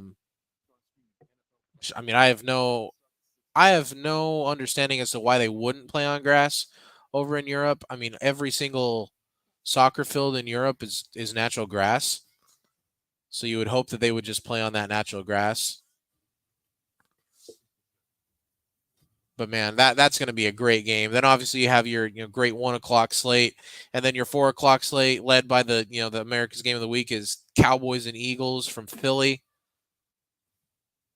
And then Sunday night we get Bills Bengals. I mean, it's just going to be a great weekend of football. And then obviously on Saturday, not a ton of huge matchups on Saturday. Obviously Missouri Georgia, we talked about a little bit with Mote.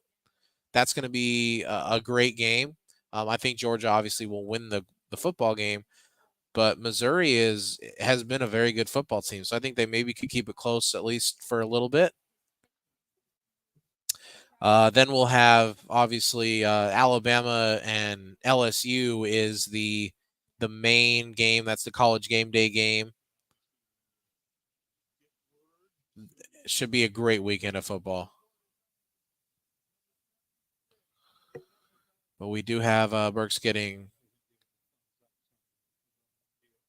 carted off. He did give the thumbs up, so at least he is moving his extremities. So we pray for him. We pray that he's okay, and certainly hope that we get good news tonight that nothing is too severe with his injury. But we'll get back to football here now that they're able to get him off the field. The Steelers with the football at their own 47-yard line. They hand to Najee Harris on the first play, and he is stuffed on first down for a big loss. And that'll be the 2-minute warning. So that'll be the first stoppage. Titans still have all 3 of their timeouts, even after that 2-minute warning. So you get the 2-minute warning to stop the clock on second down here. And then obviously you'll have to use your next 2 timeouts most likely on second and third down, force a punt, and get the ball back with 1 timeout. Unless the Steelers help you out here by throwing an incomplete pass to stop the clock, and you get to obviously keep your timeouts at that point. I would be shocked if Matt Canada calls a pass, though. I mean, I would be shocked if that were to happen. You would certainly think there's just going to be 3 runs. If you can't get the first down, you punt, you pin them deep, and you make them go, hopefully 85 plus yards. If you're the Steelers, that's what you would certainly hope, is you can get a nice punt by, I believe Harvin is still their punter, to pin them deep. And you make the Titans, go a long distance with a rookie quarterback with only 1 timeout and not much time left on that clock. Let me just check and make sure it is Harvin. I'm pretty sure it is. Yeah, it is still Presley Harvin that punts for them. He's a great punter. I'm sure Mote knows. We were just talking to him. I'm sure he's well aware of how talented he follows those special teams. It's cool. We had 2 guys tonight that primarily play special teams in their respective teams. Jet sweep.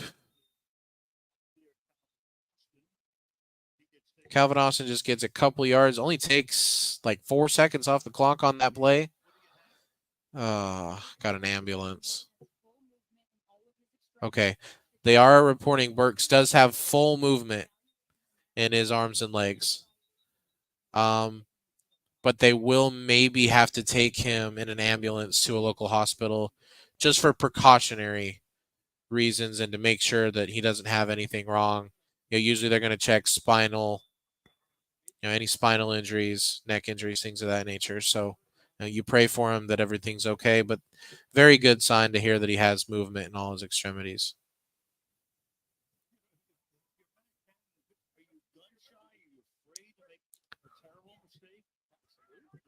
But here we go. 3rd and 10. Kenny Pickett will hand to Warren, and it's going to be 4th down. So the Steelers are going to have to punt this football. 1 minute and 50 seconds to go. They're going to punt this thing to the Titans, who will have 1 timeout left. We'll probably have about 1:40 and a timeout. And then obviously, depending on the punt, that'll depend on how the punt goes, obviously, how the field position will be.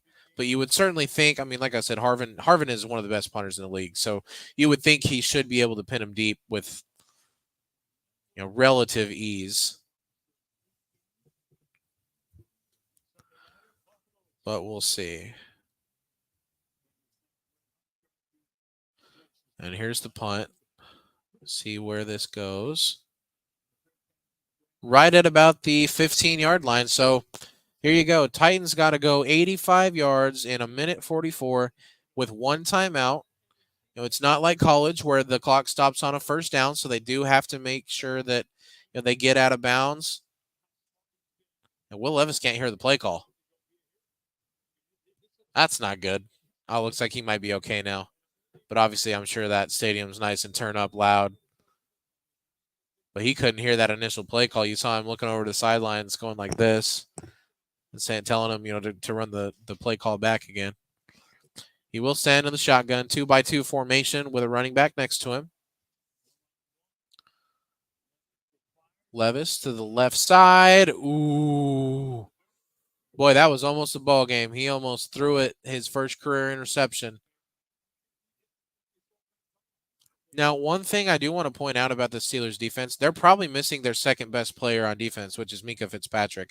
I'd probably say it's fair to say he's their second best defensive player, outside of TJ. And they've held up. I mean, they've had a good night. Obviously, it is against a rookie quarterback, but we mentioned before the game that Mike Tomlin's 23-5 against rookie quarterbacks in his career. Levis takes the snap. No pressure. There's Phillips for a first down. Clock is running, under 1:30 to play here. Levis will stand in the shotgun again. No, he got trips to one side. D-Hop by himself over on the left. Levis is under pressure and sacked. That's a big play for the defense. And the Titans will have to use their last timeout because of that sack. It's Highsmith that gets the sack on that play for the Steelers defense. That's a big-time play by the defense there. But Levis has got to understand that, your first read's not there, your second read's not there. Just get the ball out and throw it out of bounds. Live to fight another day. Keep your timeout. But, I mean, that's a huge play by the defense there. 2nd and 18 now. 1:17 to play. Titans now out of timeouts.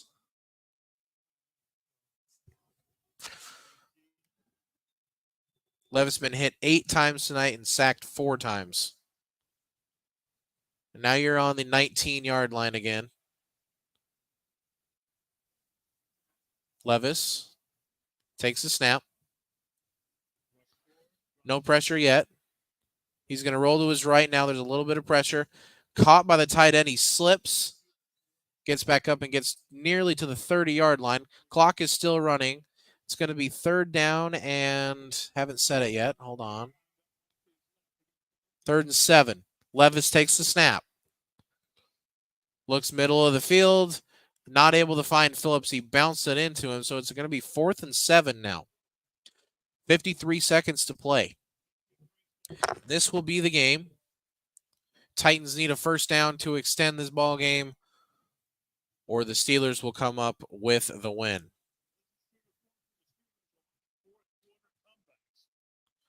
Here we go. Levis in the shotgun, 53 seconds to play. 4th and 7 from his own 30, and Pittsburgh will use their second timeout. Not a bad timeout there from Mike Tomlin. Make sure that, kind of see how the Titans were going to line up.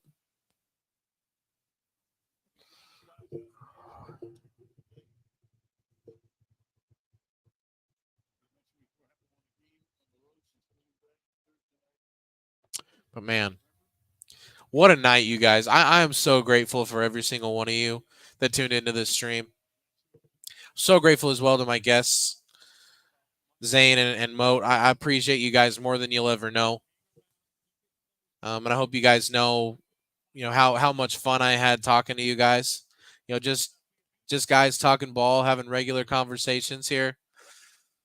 And this is what I love to do, you guys. This is what I live for. I love sports more than I can ever express. But here we go. Levis will take the snap on 4th and 7. Has time, throws middle of the field. Ball looked like it was tipped and incomplete. Oh, but there is a flag down. There is a flag. Ooh. Okay, so this is interesting. The ball was tipped. But this is going to depend on where. Oh, it's a hold, so it's not going to matter. This is defensive holding. 5-yard penalty, and that'll be an automatic first down that will extend the drive. That's Joey Porter Jr. guarding on DeAndre Hopkins. Let's watch the replay. So Hopkins breaks for the inside. Yeah, that's a good call. So yes, the ball was tipped, which means once the ball is tipped, it's live, right? You can grab the receiver, you can do whatever like that, as long as you don't obviously grab the face mask or anything. But the hold happened before he even threw the ball. And he kind of tried to prevent him from coming across the field on him there. He's a rookie guarding one of the best receivers of this generation. I don't blame him. Levis looks right side, right through the hands of Moore and incomplete. Still 44 seconds to play in this game. 2nd and 10 now for the Titans after that big-time penalty to keep the drive alive. That would have been the ball game, but Porter can not contain DeAndre Hopkins and has to hold him up there as he was crossing his face on that post route. 2nd and 10. Again, 44 seconds to go. Titans out of timeouts. Levis in the shotgun with trips left. Single receiver to the bottom of the screen here to the right side. And his running back, who will chip TJ Watt. Levis looking, middle of the field. That's caught by Moore. 36 seconds and rolling. Again, no timeout, so the only way they can stop the clock is by getting out of bounds, an incomplete pass or a spike here. Levis will spike it. 26 seconds to play, and the Titans have moved the ball. The Titans have moved the ball into Steeler territory. Boy, TJ Watt might have gotten held on that play, though. Right tackle looks like he kind of had him around the neck. They might have missed that one. Yeah, they're showing the replay here, and yeah, that's definitely a hold that they didn't call. Levis from the Steeler 36-yard line. 26 to play. Levis looks right. He's got his tight end for a first down, and he steps out of bounds. That's Okonkwo. 20 seconds to go now. They are able to stop the clock and get out of bounds. Boy, the Titans are moving this thing right down the field. Wow. I mean, Will Levis is impressive, man. I have to tell you guys. So we kind of talked about this, Mote and I, right? Will Levis led the SEC in interceptions last year. He played against SEC defenses, and he led the whole league in interceptions. He's played 2 games so far, has thrown 4 touchdowns and no picks in the NFL. I'm impressed, man. And just as I say that, he just about throws his first pick. Oof. Almost a game-ending interception. He had a man, what he looked like was open, but they had they have 3 deep safeties up across the top, kind of guarding the goal line. He tried to sneak a post route over one of those safeties, but that safety dropped an interception. Those 3 deep safeties kind of just guarding the goal line, essentially. That makes it very hard on an offense, having to score a touchdown. Levis to throw. Inside of 20 seconds now, another completion to the tight end. 11 seconds to play now. You're on the 19-yard line. You've got maybe 2 or 3 shots at the end zone here. Anything to the middle of the field probably ends the game.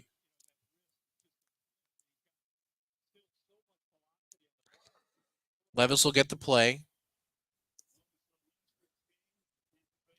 Play clock down to 15 as they break the huddle here. 11 seconds to go. It is 3rd and 5, so you're going to have, if you get a first down, obviously you can extend it to probably 2 more depending on time, but you're probably going to have 2 more plays. Levis throwing end zone. That one is intercepted, and the football game is over. Quan Alexander picks it off, and the Steelers are going to get a must-needed win on Thursday night.